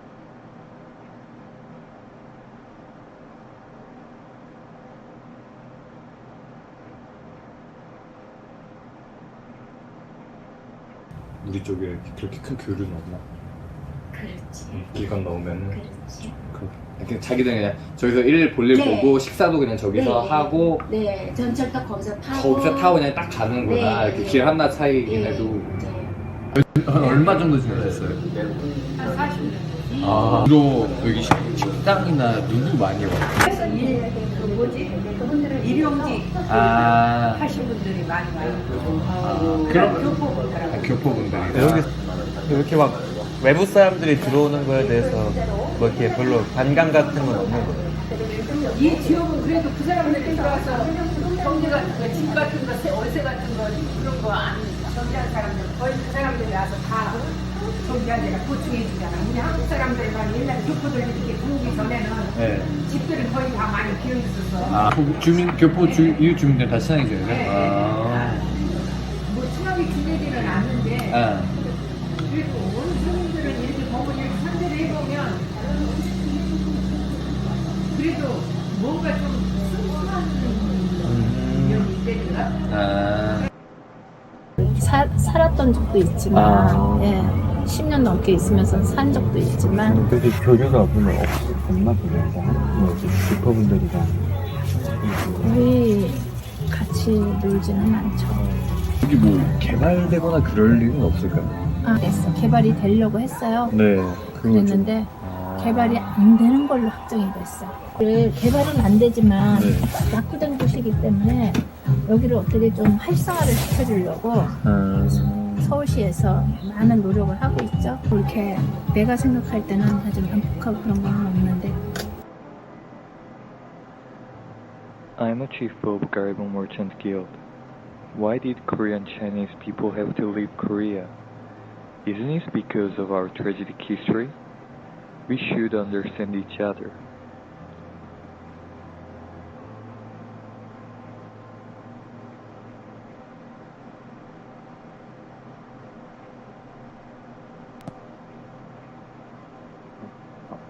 이거 봤어. 반문.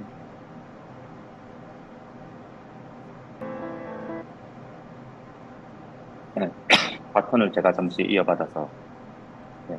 저희가 이제 지금 저희가 소셜 쪽이 프레젠테이션이 2개잖아요. 이제 앞에 성지훈 교수님이 학생들이랑 했던 작업이랑 저희랑은 이제 방식은 유사한데, 예, 좀 결이 좀 달라요. 이제 저희는 약간 어두워요. 쉽게 얘기하면 도시의 우울한 이야기들을 저희가 이재원 쌤도 그렇고 저도 그렇고 관심이 무지하게 많아서 출발점이 뭐 재개발 재건축에 탄압받고 있는 사람들에서 출발을 한 거죠. 한번 문제의식을 가져보자.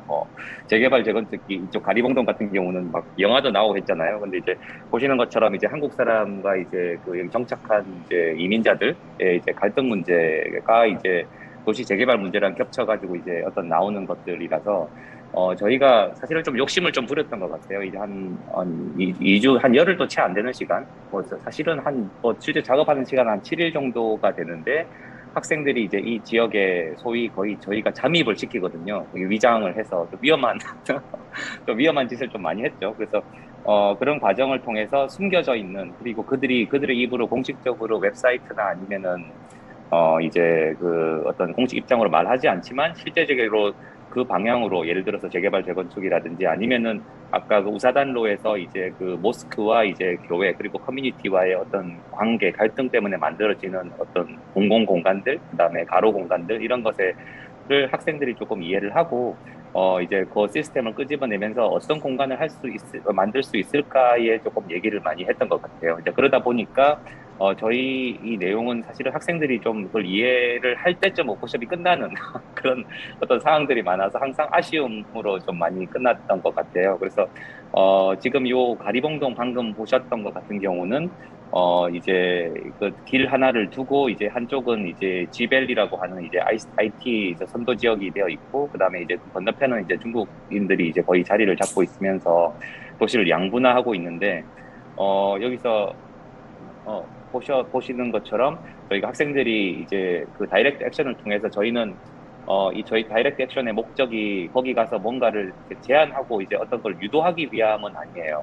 아까 앞서서 말씀드렸던 것처럼 이제 한마디로 해머링을 치는 거죠. 도시에서 원래 정상적으로 일어났던 패턴에서 저희 학생들이 들어가서 전혀 엉뚱한 행동을 하면서 이때까지 없었던 반응들이 나오면서 그 안에서의 어떤 내용들이 나오면 이제 저희가 그걸 토론과 이제 다큐멘테이션을 통해서 이제 그 과정들을 밝혀내는 그 과정이 있었습니다. 그래서 저희 보시면은 이제 엑소노메트릭을 통해서 그 안에서 어떤 사람들이 하나의 영역들을 만들고 있고 그 사람들이 사실은 지역에서 어떤 기능을 하고 있어요. 예를 들어서 저희 나오는 익스체인지라는 단어가 나오는데 이 익스체인지라는 것 자체가 예를 들어서 여기 온 중국인들이 자기가 이제 가장 쉬운 예는 이렇게 한국어를 배워야 되니까 한국어를 할 줄 아는 사람한테 가서 이제 자기가 중국어를 가르칠 때니까 한국어를 가르쳐 달라는 예를 들어 이런 식의 어떤 트레이딩들이 굉장히 많이 일어나요. 비정상적인 왜냐하면 비정상적인 도시 영역을 저희가 일부러 골랐어요. 그래서 그런 부분에 있어가지고 이제 레코딩을 하는 거죠. 다큐멘테이션을 하고 그러면은 그 사람이 하는 그런 어떤 공공 서비스 기능들을 저희가 건축을 이용해서 또는 이 안에 이제 산재되어 있는 도시 공간을 이용해서 대체할 수 있을까 또는 그 사람들이 와서 어떤 그런 익스체인지 서비스를 할 수 있는 것을 우리가 건축에서 이제 안아줄 수 있을까라는 어떤 방향으로 봤던 것 같아요. 그래서 이제 이 송 교수님이랑 우리가 참 밤늦게 좀 디베이트를 많이 했죠. 과연 이게 워크숍의 주제에 맞는 것인가? 이거 거의 한 1년 동안 작업해도 알똥말똥 하는 거를 아무것도 모르는데 학생들을 데려다 놓고 한 일주일 동안 거의 잠을 하루에 거의 안 재우고 열을 거의 밤새거든요. 그래서 그렇게 가는 게 맞나 안 맞나라고 했었는데 저희가 조금 고지식하게 그런 부분들을 억지로 좀 끌고 가고자 하는 부분들이 있었어요. 왜냐하면 특히 이게 서울이라고 하는 메트로폴리스에서는 이제 파워라고 하는 이 도시 안에서의 이 기획자 특히 이제 관료의 힘들이 워낙 세고 그만큼 또 도시 안에서의 공동체라든지 아니면은 기존에 있는 어떤 사람이 만드는 공간과의 상충관계가 굉장히 두드러지게 나와서 사실 그 부분을 조금 실험해보고자 하는 욕심이 조금 있었습니다. 그래서 가리봉 프로젝트 같은 경우도 결국은 이제 이 안에 있는 사람들이 비정상적으로 어떤 서비스를 나누고 이렇게 여기서 보시는 것처럼 길 농사에서 일어나고 있는 그리고 이런 서비스가 이제 작동하지 않은 지역에는 바로 컨플릭트가 일어나요. 그러니까 공동체 갈등이 일어나는 거죠. 중국인 동네 가보지도 않았으면서 거기는 쓰레기다라고 얘기한다든지 중국인 같은 경우는 아예 한국 사람들이 파는 메뉴를 아예 갖다 놓지도 않고 중국말로만 얘기를 한다든지 하는 이런 여러 가지 일들이 상충되는 일들이 같은 사이트에서 발생을 해요. 그래서 이런 그 상황들을 저희가 뭐 개선하고자 하는지도 않았어요. 학생들한테 저희가 개선을 하고자 요구하지도 않았고, 예를 들어서 그런 갈등 같은 경우를 해소를 건축가가 할 수가 없는 상황이라면은 갈등이 보다도 안전하게 일어나거나 아니면 공식적으로 일어날 수 있을까? 아니면 익스체인지 활동 같은 경우도 사실은 은밀하게 일어나고 있는 것들을 좀 더 도시 공간에서 그 광장이라든지 아니면 교회 공간이라든지 거기 있는 이제 퍼블릭 스페이스 공간에서 만들 수 있을까를 조금 고민을 하고, 그런 산발적으로 점 단위로 일어나는 일들을 저희가 하나의 그 영역으로 서로 엮어서 가리봉동에 있는 도시면에 가리봉동은 이런 갈등이 일어나도 굉장히 재미나게 일어날 수 있구나, 또는 굉장히 효율적으로 일어나면서 이런 갈등들이 잘 모아서 또 도시 공간을 개선시킬 수 있구나라고 하는 그런 방향으로 학생들이 생각을 시작할 때쯤 저희가 워크숍을 마무리하는 것이 주 방향이라고 볼 수가 있을 것 같아요. 그래서 보시면은 저희가 이제 다큐멘테이션 하는 방식이죠. 보시면 거기 가서 이제 뭐 에리어 1, 에리어 2, 에리어 3, 에리어 4 이렇게 나오면서 디테일을 제가 다 설명드릴 필요는 없을 것 같아요. 보면은 학생들이 거기 가서 먼저 1단계로는 그 사이트를 러닝을 하고, 퍼스트 다이렉트 액션으로, 그다음 세컨드 다이렉션은 퍼스트 다이렉트 액션에서 배운 내용을 가지고 사실은 아까 제가 말씀드린 대로 갈등을 더 심화시키든지 아니면 갈등을 중재를 하든지 아니면 갈등을 엮든지 하는 그 팀만의 어떤 방향성을 가지고 가서 두 번째 다이렉트 액션을 합니다. 그래서 퍼스트 다이렉트 액션이 다큐멘테이션을 위한 거라면은 세컨드 다이렉트 액션은 거의 프로포절에 가까운, 그러니까 이제 사람이 거의 건축의 역할, 공간의 역할을 한다고 생각을 하면서 그 지정된 아니 본인이 생각하는 핫스팟에 가서 그 액션을 하면서 이제 어떤 도시의 변화를 관찰하고 또 수집을 하는 그런 내용으로 진행이 됐다고 볼 수가 있겠습니다. 네, 그래서 저희가 이제 근데 다이렉트 액션을 하는 것과 도시를 분석하고 어반 스트라테지를 만드는 것들을 이제 4년을 거치면서 좀 비율을 다르게 했어요. 왜냐면 이제 저희가 어쩔 때는 다이렉트 액션 중심으로 할 때도 있고, 어쩔 때는 이제 인게이지먼트를 하고 인터뷰 중심으로 하고, 그 다음에 제안하는 때도 있었고 그랬는데, 지금 보시는 이때는 저희가 다이렉트 액션을 좀 많이 했습니다. 그래서 그때는 이제 제가 개인적으로는 되게 결과적으로는 참 또렷한 거는 쉽진 밀리기 힘들었지만, 특히 두 번째 보면 컨플릭트라고 하는 부분에 있어서 이거는 제가 개인적으로 되게 좋아하는 부분입니다. 왜 그러냐면 이제 저희가 알다시피 중국 공포들이 있다는 건 한국 사람들이 좀 불편해하세요. 근데 중국 분들은 불편해하지 않으시는 게 있어요.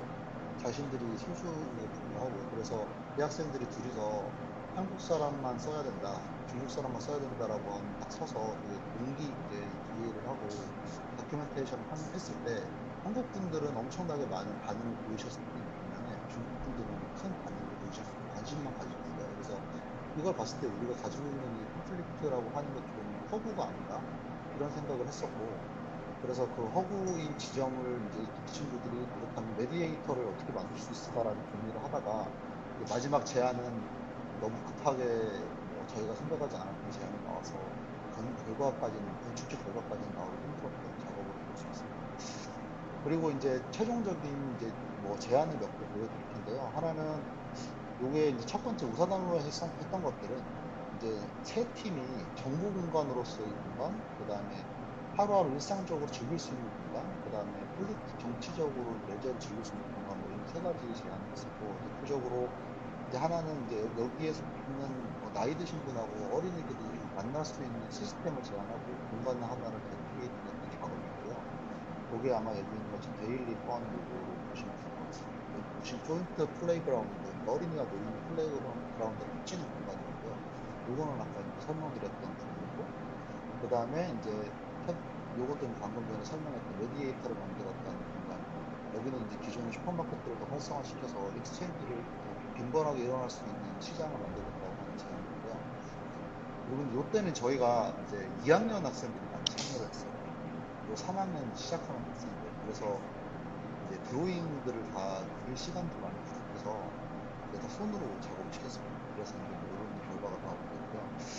그 다음에 이제 그 고속버스 터미널 같은 경우는 저희가 이제 같이 전 스튜디오 같이 작업을 해서 요 지역에 있는 어떤 아까 보여드렸던 것처럼 야구르트 레이디가 한 다여스푼 레이디를 코퍼레이트 하시고, 그다음에 여기 내부에 있는 시장들 어떻게 작동하는지 살펴본 다음에 그다음에 여기에 제안을 드린 것처럼 경계, 그러니까 이 고속버스 터미널의 경계부가 어디인지를 살펴서 거기에 적합한 공간과 룰을 제안을 하고 이 내부가 이제 이 내부의 시장들이 어떤 허브를 만들면서 각각의 층들이 바뀌어야 되는지를 제안했던 거고요. 그래서 오퍼레이션이라든지 마켓이라든지 인포메이션 가는 것들이 수직적으로 생기고 이게 공간적으로는 다양한 세 가지의 어떤 서로가 모방을 해가면서 만들어진 포텐셜한 가능성들을 만들어낸 프로젝트였습니다.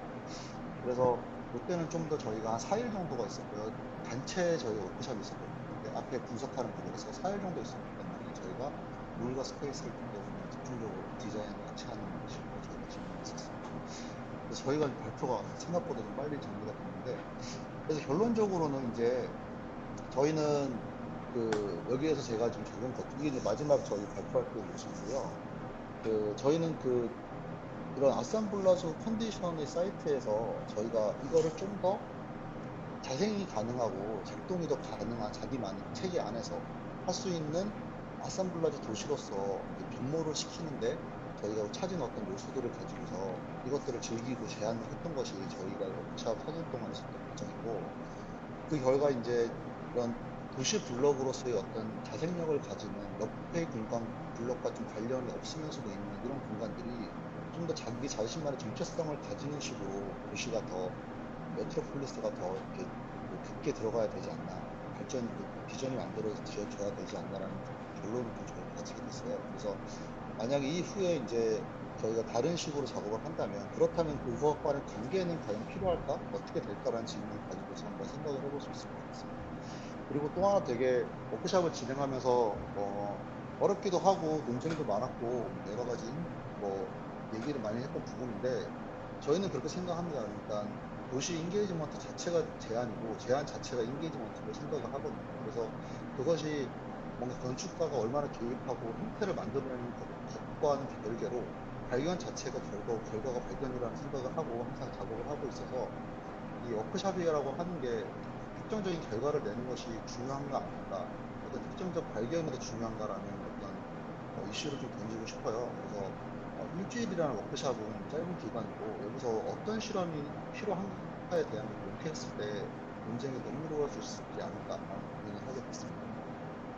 그리고 이제 이에 더해서 저희가 두 번째로 제가 던지고 싶은 말은 오늘 이런 얘기를 좀 해보면 좋을 것 같은데 항상 우리가 했던 얘기인데 다이렉트 액션과 이런 컴퓨테이셔널 데이터가 대립적 관계인가 아니면 서로 만날 수 있는가 이런 질문들을 해서 이게 이제 저희가 마지막에 고속버스 터미널을 했을 때 일부가 저희가 앞에 했던 것처럼 드로잉을 했고 소스를 찾았고 한편으로는 저희가 이렇게 GIS를 통해서 이 지역만의 특성을 발견하려고 노력했거든요. 그러니까 플로어 플랜이랑 빌딩 유스랑 그다음에 다음 페이지에 있는 것처럼 이제 이 지역에 이제 트레이닝 비즈니스 같은 거, 그러니까 시장 같은 비즈니스 찾고 그런 것들 좀 더 분석을 해서 그 차이를 좀 밝히려고 했는데 기간이 짧아서 좀 많이 하지 못했고 그리고 교수님께서 좀 추가를 하실 부분 같은 어차피 오늘 심포지엄이니까 사실은 저희가 로우 배터리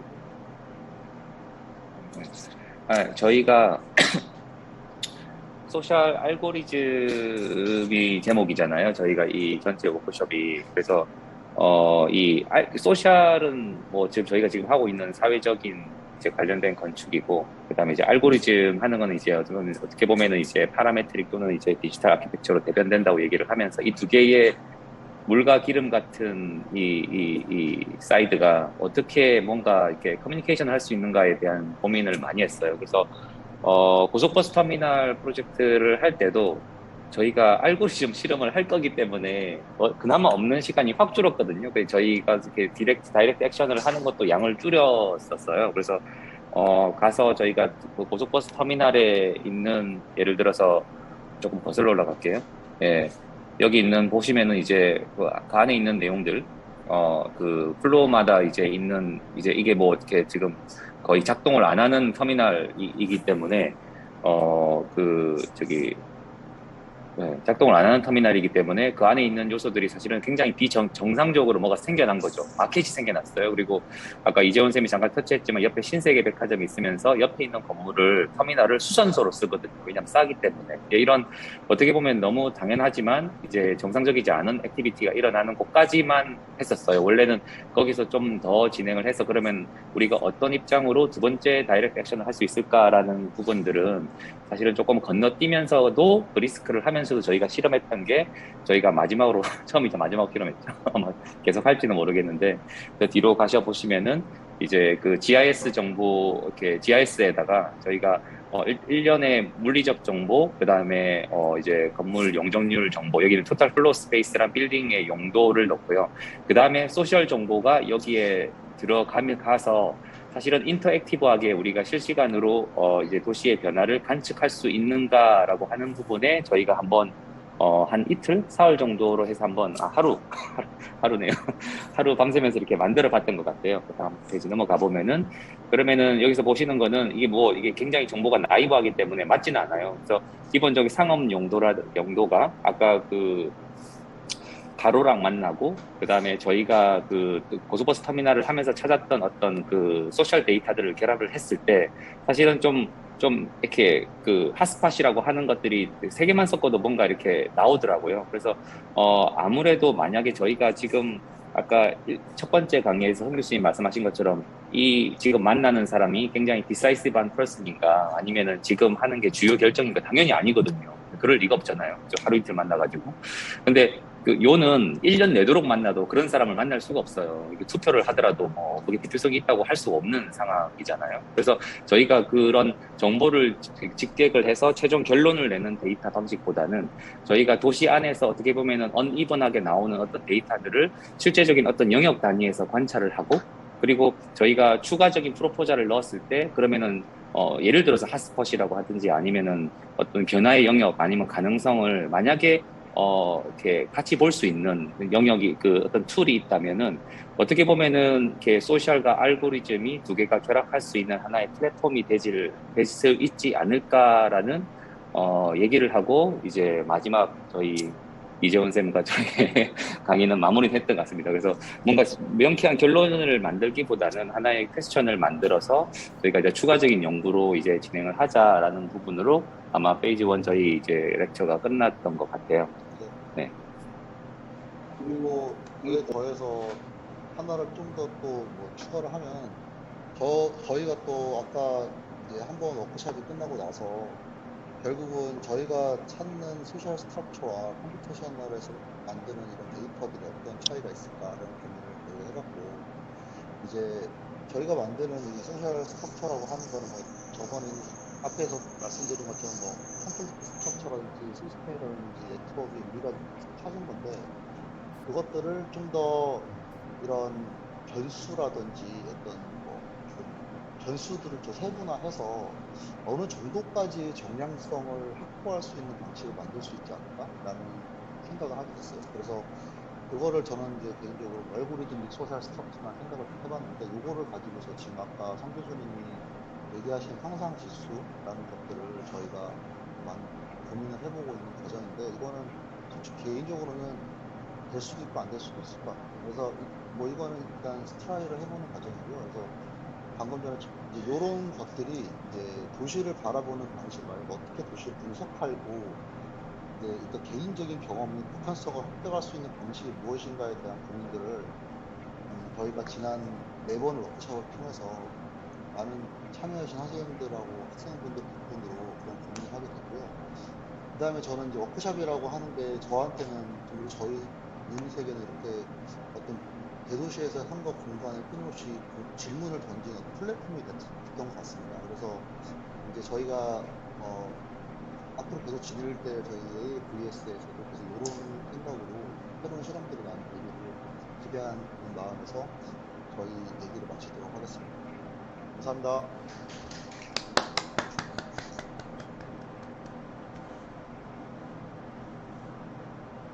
감사합니다.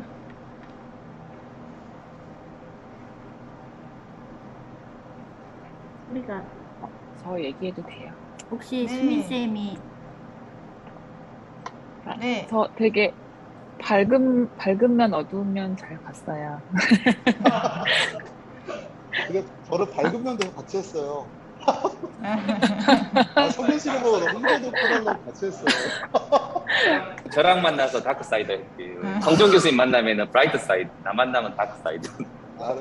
아니, 저도 개인적으로 다크사이드를 좋아해서.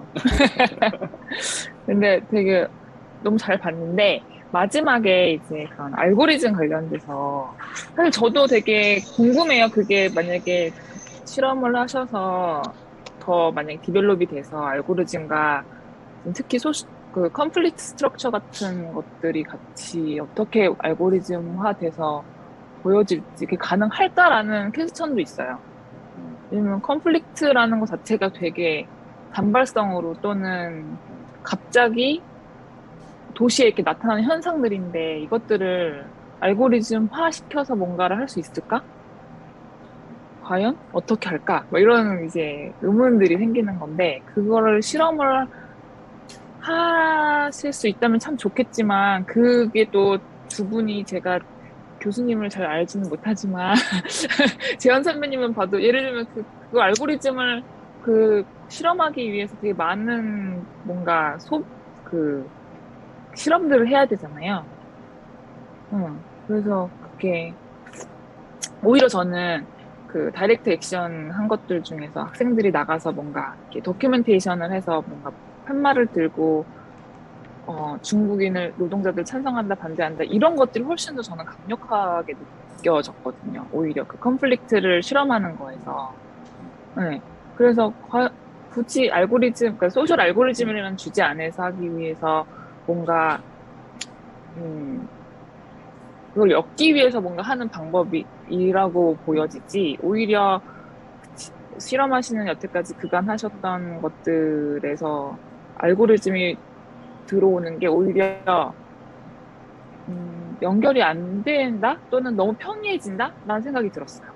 거기에 굳이 용적률과 이런 것들이 들어가야 되나 싶기도 하고 오히려 더 그 컨플릭트 스트럭처나 아니면은 그 친구들이 했던 그런 실험들이 오히려 훨씬 더 저는 개인적으로 더 파워풀하다고 생각이 들었어요.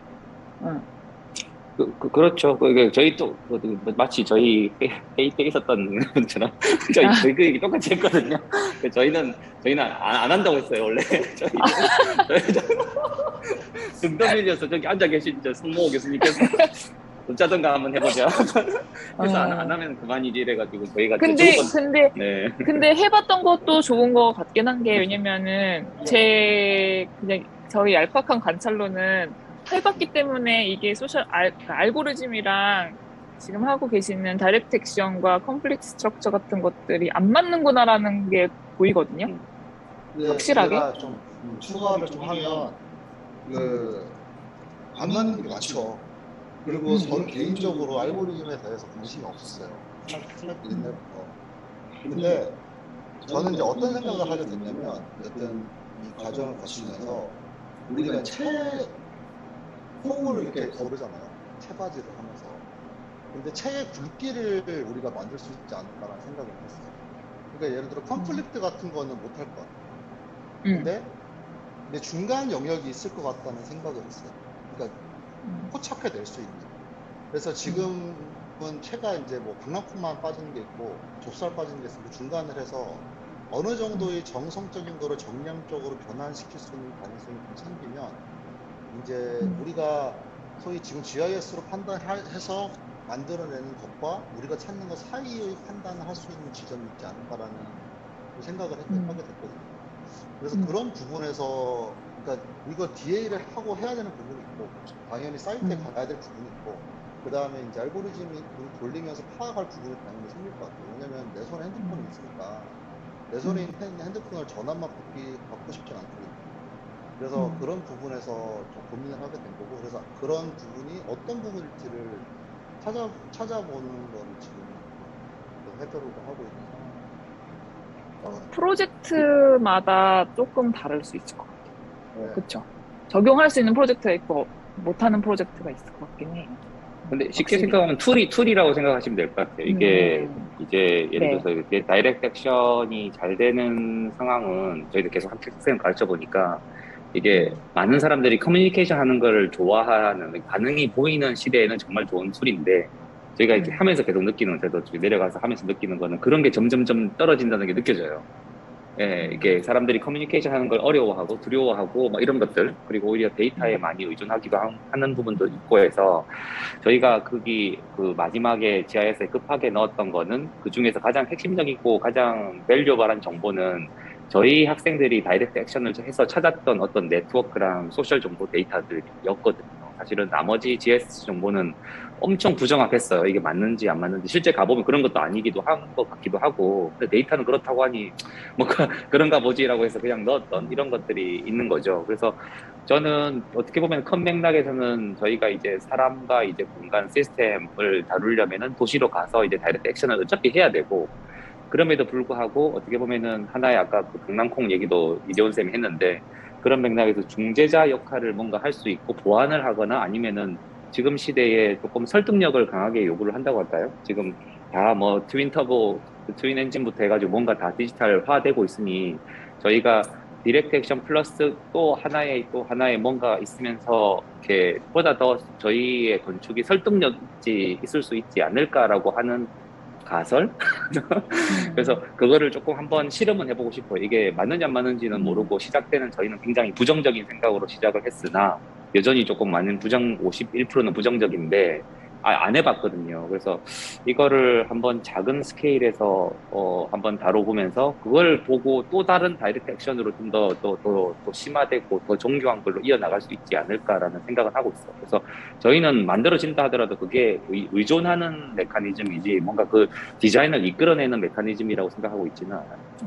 뭐 그 정도? 제 지금은? 생각을 네. 좀 말씀드려도 될까요? 네. 네. 제 생각에도 이제 너무너무 잘 봤고, 이제 가지고 계신 그 컨텐츠들이 너무너무 스트롱하잖아요. 그래서 그거를 당연히 이런, 뭐 다른 어젠다로 컴프로마이즈 하면은 절대 안 된다고 생각해요. 그래서 그것도 지금 자경 선생님이 말씀해 주신 것처럼 그렇게 당연히 부정적으로 보이기 때문에 그런 것 같고, 제 생각엔 지금 이 프레젠테이션에서 보여주신 게 GIS 데이터를 가지고 뭐 애널리시스를 한 것을 어떻게 뭐 매핑으로서 뭐 하는 그런 기법만 이야기한 거잖아요. 근데 컴퓨테이션 디자인이라는 게 굉장히 다양한 툴과 그냥 테크놀로지에 대한 굉장히 포괄적인 거지, 그 한 가지의 메커니즘이나 한 가지 메서드만을 가지고 우리가 얘기를 하는 건 아니기 때문에 제 생각에는 뭐 그냥 알고리즘은 아니다 뭐 이렇게 하는 것보다 우리가 알고리즘이라는 그 단어를 선택한 것 자체도 뭔가 그냥 그 타이틀을 만들기 위한 그런 선택이었지, 알고리즘믹 어프로치라는 것도 있지만 이제 굉장히 그 테크놀로지, 우리가 좀 테크놀로지를 바라볼 때 좀 적극적으로 바라보고 그런 것들을 우리가 좀 이해하고 알자, 툴에 대해서 이해하고 알자라는 그런 뭔가 어젠다를 좀 커뮤니케이션 하기 위해서 저희가 이렇게 브리프가 이제 처음부터 시작이 된 것 같거든요. 그래서 그거를 요 몇 년 동안 선생님들도 싫은데 그래도 해볼게 뭐 이런 식으로 굉장히 뭐 넓은 마음으로 이렇게 트라이도 해주시고 이것저것 배워도 주시고 이렇게 해주신 것도 있고, 저도 소셜에 대해서 잘 모르고 지금까지도 오늘도 정말 지금 몇 년 동안 했는데도 오늘 또 새로워요. 또 보면 그러니까 항상 매번 보는 거지만 좀 새롭고 새로 알아가는 부분도 있고, 그러니까 그런 부분들을 보면서 나도 이 어젠다에 필요할 것 같은, 커뮤니케이션 될 것 같은 그런 툴들이나 이런 것들을 계속 항상 조금씩 소개해 왔거든요, 몇 년 동안.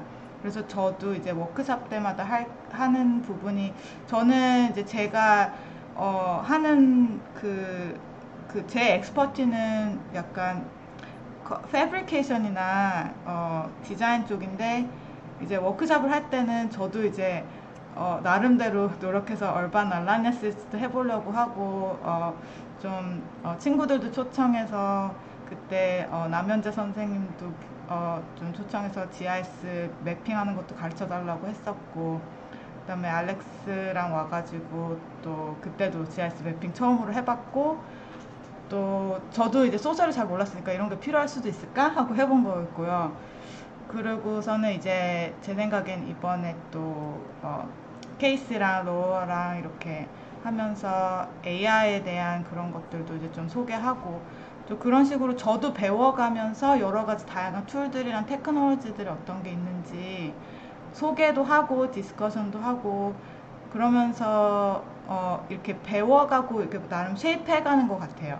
그래서 뭔가 선생님들의 그런 어젠다를 쉐이크 하거나 컴프로마이즈 하자는 게 아니고 이렇게 워크숍에서 이렇게 트라이 해주시고 생각해 주시는 것만으로도 참 감사하고, 이렇게 토론할 수 있는 걸로도 굉장히 좋다고 생각하거든요.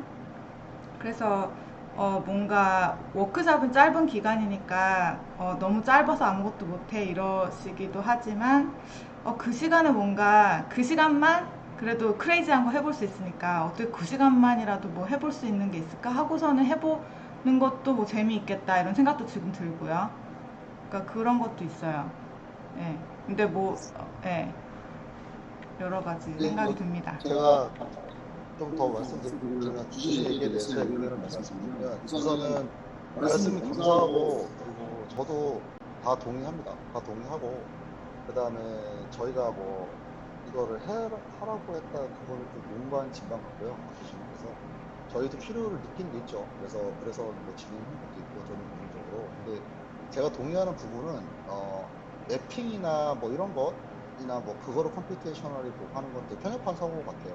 저도 그렇게 생각하고, 이제 좀 더 폭넓게 고민을 해야 될 것 같은 부분이 AI도 있고 뭐 블록체인도 있고, 그 다음에 이제 테크놀로지가 개인의 참여를 확장을 시켜주고 있으니까요. 그래서 단지 무언가 툴로서 사용하기보다는 테크놀로지 자체가 미디어로서 어떻게 우리의 프로젝트에 들어올 수 있느냐.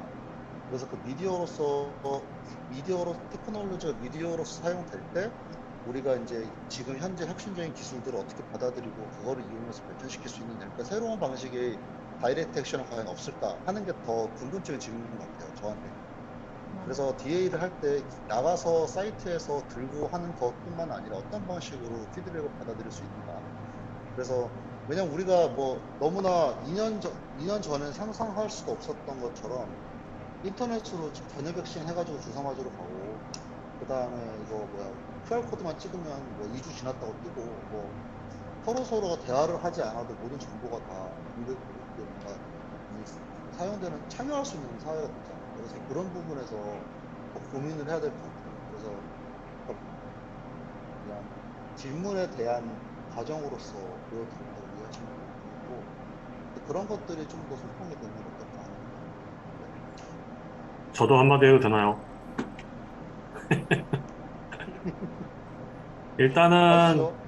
일단은 송지훈 교수님이 소셜 알고리즘이라는 말을 썼을 때 저는 대단히 탁월했다는 생각을 했어요. 왜냐하면 여러분이 좀 알러지틱하게 반응을 하는데, 알고리즘이라는 말이 사실은 셈법이란 뜻이에요. 셈법.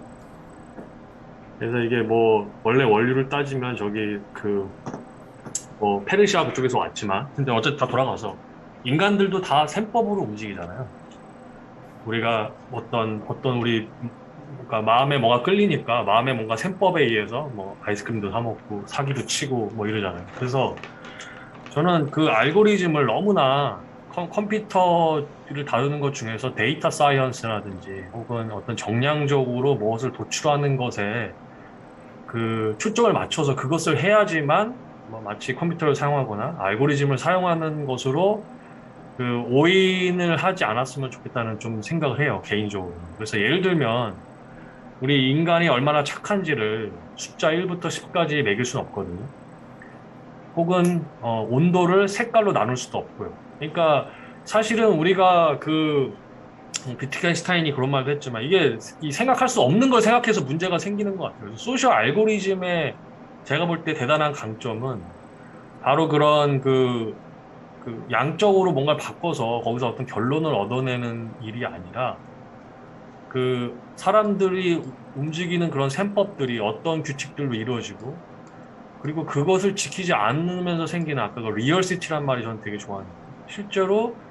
실제로 가보니까 사람들이 어떤 우리 규범, 규칙, 법들이 다 있고 그것들에 의해서 순차적으로 움직이는 것들인데 그걸 그대로 사용하지 않으면서 생기는 컨플릭션들 이런 것들을 이제 발견해내는 게 저는 오히려 진짜 좀 좋은 가치인 것 같고 그 다음에 지금 그 뭐 DA 관련해서 또 보면은 아까 뭐 채라는 얘기를 했는데 이전 선생님 예를 들어서 데이터를 만약에 쓸 수 있다면 어떤 항상 정규적인 분포를 가지고 있다가 그러니까 이게 제가 다이렉트 액션할 때 좀 질문하려고 하던 것 중에 하나인데 예를 들어서 그러니까 다시 좀 질문을 바꾸면 그 다이렉트 액션 같은 경우는 지금 일부러 어떤 행위를 하는 거잖아요. 그러면 제가 생각하기에는 다이렉트 액션을 발견할 수 있지는 않을까라는 질문을 했고 다이렉트 액션을 그러니까 내가 하는 게 아니죠.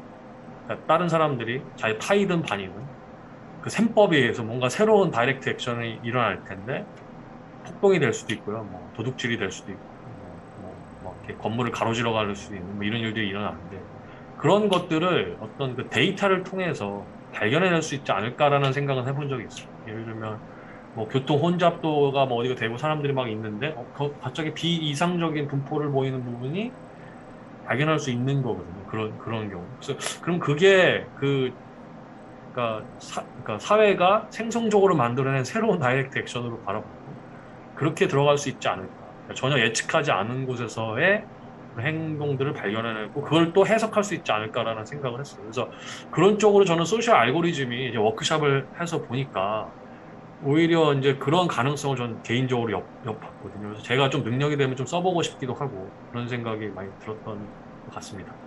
그래서 제가 볼 때는 너무 막 이렇게 아까 함진 선생님이 얘기했지만 이 컴퓨테이셔널 디자인이라는 분야는 정말로 이 제너럴한 말이에요. 너무나 많은 그게 있기 때문에 이걸 어떤 뭐 하나를 잡고 그걸 한다 안 한다라고 얘기할 수가 없는 것 같고요. 그래서 오히려 이렇게 그 너무 경직되게 저희가 반대 뭐 물과 기름 뭐 이런 입장보다는 분명히 서로의 테이크 어드밴티지 하는 부분이 있을 거고 그걸 해석하는 부분이 있기 때문에 그걸 어떻게 잘 연결시킬 것인가로 생각하는 게 훨씬 제가 볼 때는 이 소셜 알고리즘이라는 이 심포지움이라든지 워크숍이 가지는 가능성이 아닐까 생각합니다. 여기까지입니다. 저도 마지막으로 잠시 말씀을 드리자면 알고리즘이라는 단어는 사실은 저 혼자 만들어낸 것도 아니고 그 역사가 선생님이랑 워크숍을 하다가 같이 해볼까요? 같이 해보죠. 그러면 제목을 뭘로 할까요? 하다가 선생님 다른 것들이 지금 다른 옵션이 생각이 안 나는데 1, 2, 3, 4에서 뭐 알고리즘이 뭐 소셜 뭐 이렇게 하다가 소셜 알고리즘 이걸로 하죠. 이렇게 해서 역사가 시작이 된 거고요. 저는 이렇게 생각해 줬으면 좋겠어요. 그러니까 이게 물론 아까 김자경 선생님 말씀하셨다시피 약간 너무 억지로 이렇게 붙이는 것 같은 느낌이 든다. 그래서 저희도 알아요. 근데 이게 이제 저희가 사람들끼리 많이 있으면 어떤 새로운 게 생겨나지 않는다고 생각을 하고요.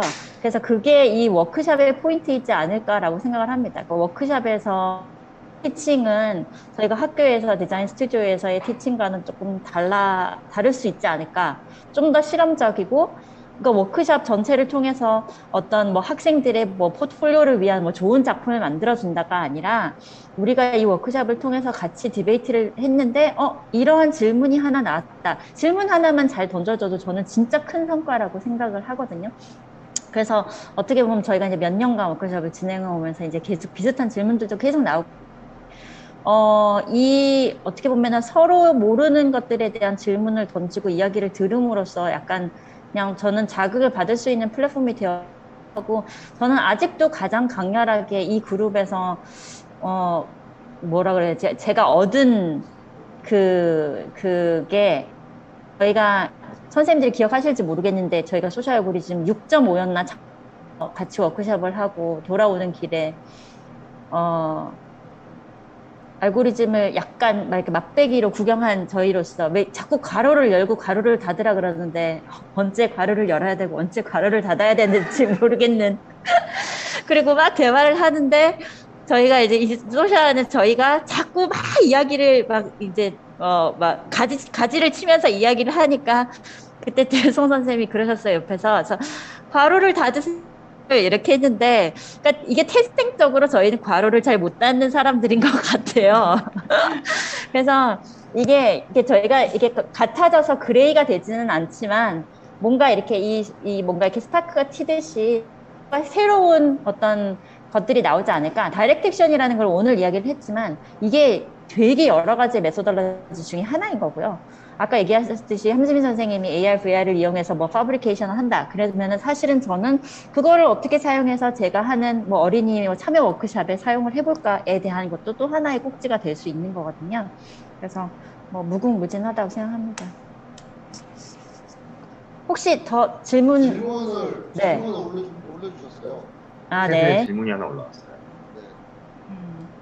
박 교수님께서 대답해 주실 것 같습니다. 제가 읽어볼게요. 안녕하세요. 서울시립대학교 도시공학과 재학 중인 최승현 학생입니다. 먼저 D의 건축과 사회 참여에 대한 실험적 접근이 인상적이었고 물리적 차원의 공간 기획과 설계로 이어진다면 좋겠다는 기대를 해봅니다. 개인적으로 도시재생 차원에서도 고민을 해볼 수 있을 것 같은데 단순히 낙후된 물리적 공간을 개선한다는 의미를 넘어서 자생과 지속성이라는 핵심적 키워드를 반영할 필요가 있다고 생각하는데 이에 대한 D의 혹은 건축 도시적 접근이 있는지 궁금합니다. 자생과 지속성은 단순히 제도적 차원에만 의존해야 할까요? 뭐 어려운 걸 제보고 답변합니다. 네, 도시재생을 제가 한 7, 8년째 한국 와서 하고는 있긴 한데, 가능하죠. 제도권의 안에 있는 체계를 어떻게 이용을 디자이너적인 입장에서 하는가에 대해 좀 달려있다고 제 생각은 들고요. 그렇게 좀 활용할 만한 걸 예를 들어서 뭐 공부하시는 입장이니까 말씀드리면은 약간 택티컬 어바니즘이라고 불리는 영역이랑 조금 비슷할 수는 있어요. 뭐 이걸 좀 길게 설명드릴 수 있는 그 자리는 아닌 것 같고. 근데 저희의 다이렉트 액션은 사실은 이제 도시의 현황이나 실제적인 케어테이커, 뭐 실제적인 힘, 실제적인 어떻게 보면은 우리가 고려해야 될 요소들 아니면 디자인의 메인 어떤 것들 보이지 않는 이런 것들을 찾을 때는 굉장히 좋은 것 같아요. 근데 프로포절의 단계에 갔었을 때도 그 수집된 정보들을 가지고 실제적으로 사람들이 경험해 볼 수 있는 레벨에서의 어떤 물리적인 제한은 지금 현재 통상적으로는 택티컬 어바니즘이라고 하는 실제적으로 공간을 이렇게 템포러리로 만들고 사람을 이벤트로 끌어들여서 그거를 보고 이 공간에 이렇게 쓸 수도 있구나라는 걸 설득한 다음에 그 사람들과 함께 참여형 디자인으로 가는 옵션은 있어요. 그거는 우리나라에서는 이제 시작하는 입장이고 이제 뭐 유럽이나 미국에서는 통상적으로 많이 어떻게 보면 하는 방법이긴 하죠. 그래서 그런 방식으로 가면은 질문하신 것처럼 제도권 내에서 그다음에 현행 법규 내에서 할 수 있는 하나의 방법이긴 한데 근데 그렇게 할 수 있는 게 많이 없어요. 이게 왜냐면 사람들이 원하거나 아니 필요한 걸 할 때는 불법적인 것을 동반해야 될 때가 상당히 많이 있기 때문에 분명히 그런 부분을 하다가 이제 만무 컴프로마이즈가 돼야 되긴 하죠. 근데 그럴 때 아마 행정이라든지 아니면은 지역의 주민들을 설득해가면서 최대한 이제 방향을 조정을 하는 걸로 실질적으로 가면은 아마 뭐 100%의 어떤 타겟은 아니더라도 어느 정도의 성과는 있을 수도 있지 않을까 일단 생각합니다.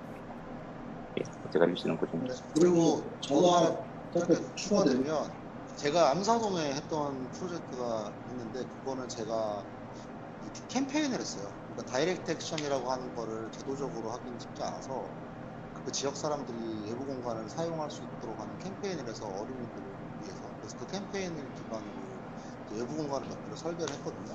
그래서 이제 지속적으로 캠페인이 도시재생 센터가 운영해서 3, 4년 동안 계속 지속되면서 좀 확장되기를 바랬었는데 이제 그거는 뭐 하지 않더라고요. 그래서 어쨌든 뭔가 캠페인 통해서 했던 제가 시도했던 게 있고 근데 이게 주민들이 되게 주체적이고 자생적인 시스템이 있지 않으면 좀 힘들어서 그거를 만드는 게 더 필요하지 않을까 하는 생각이 듭니다. 전문가들이만 하기에는 좀 어려운 점이 좀 있더라고요.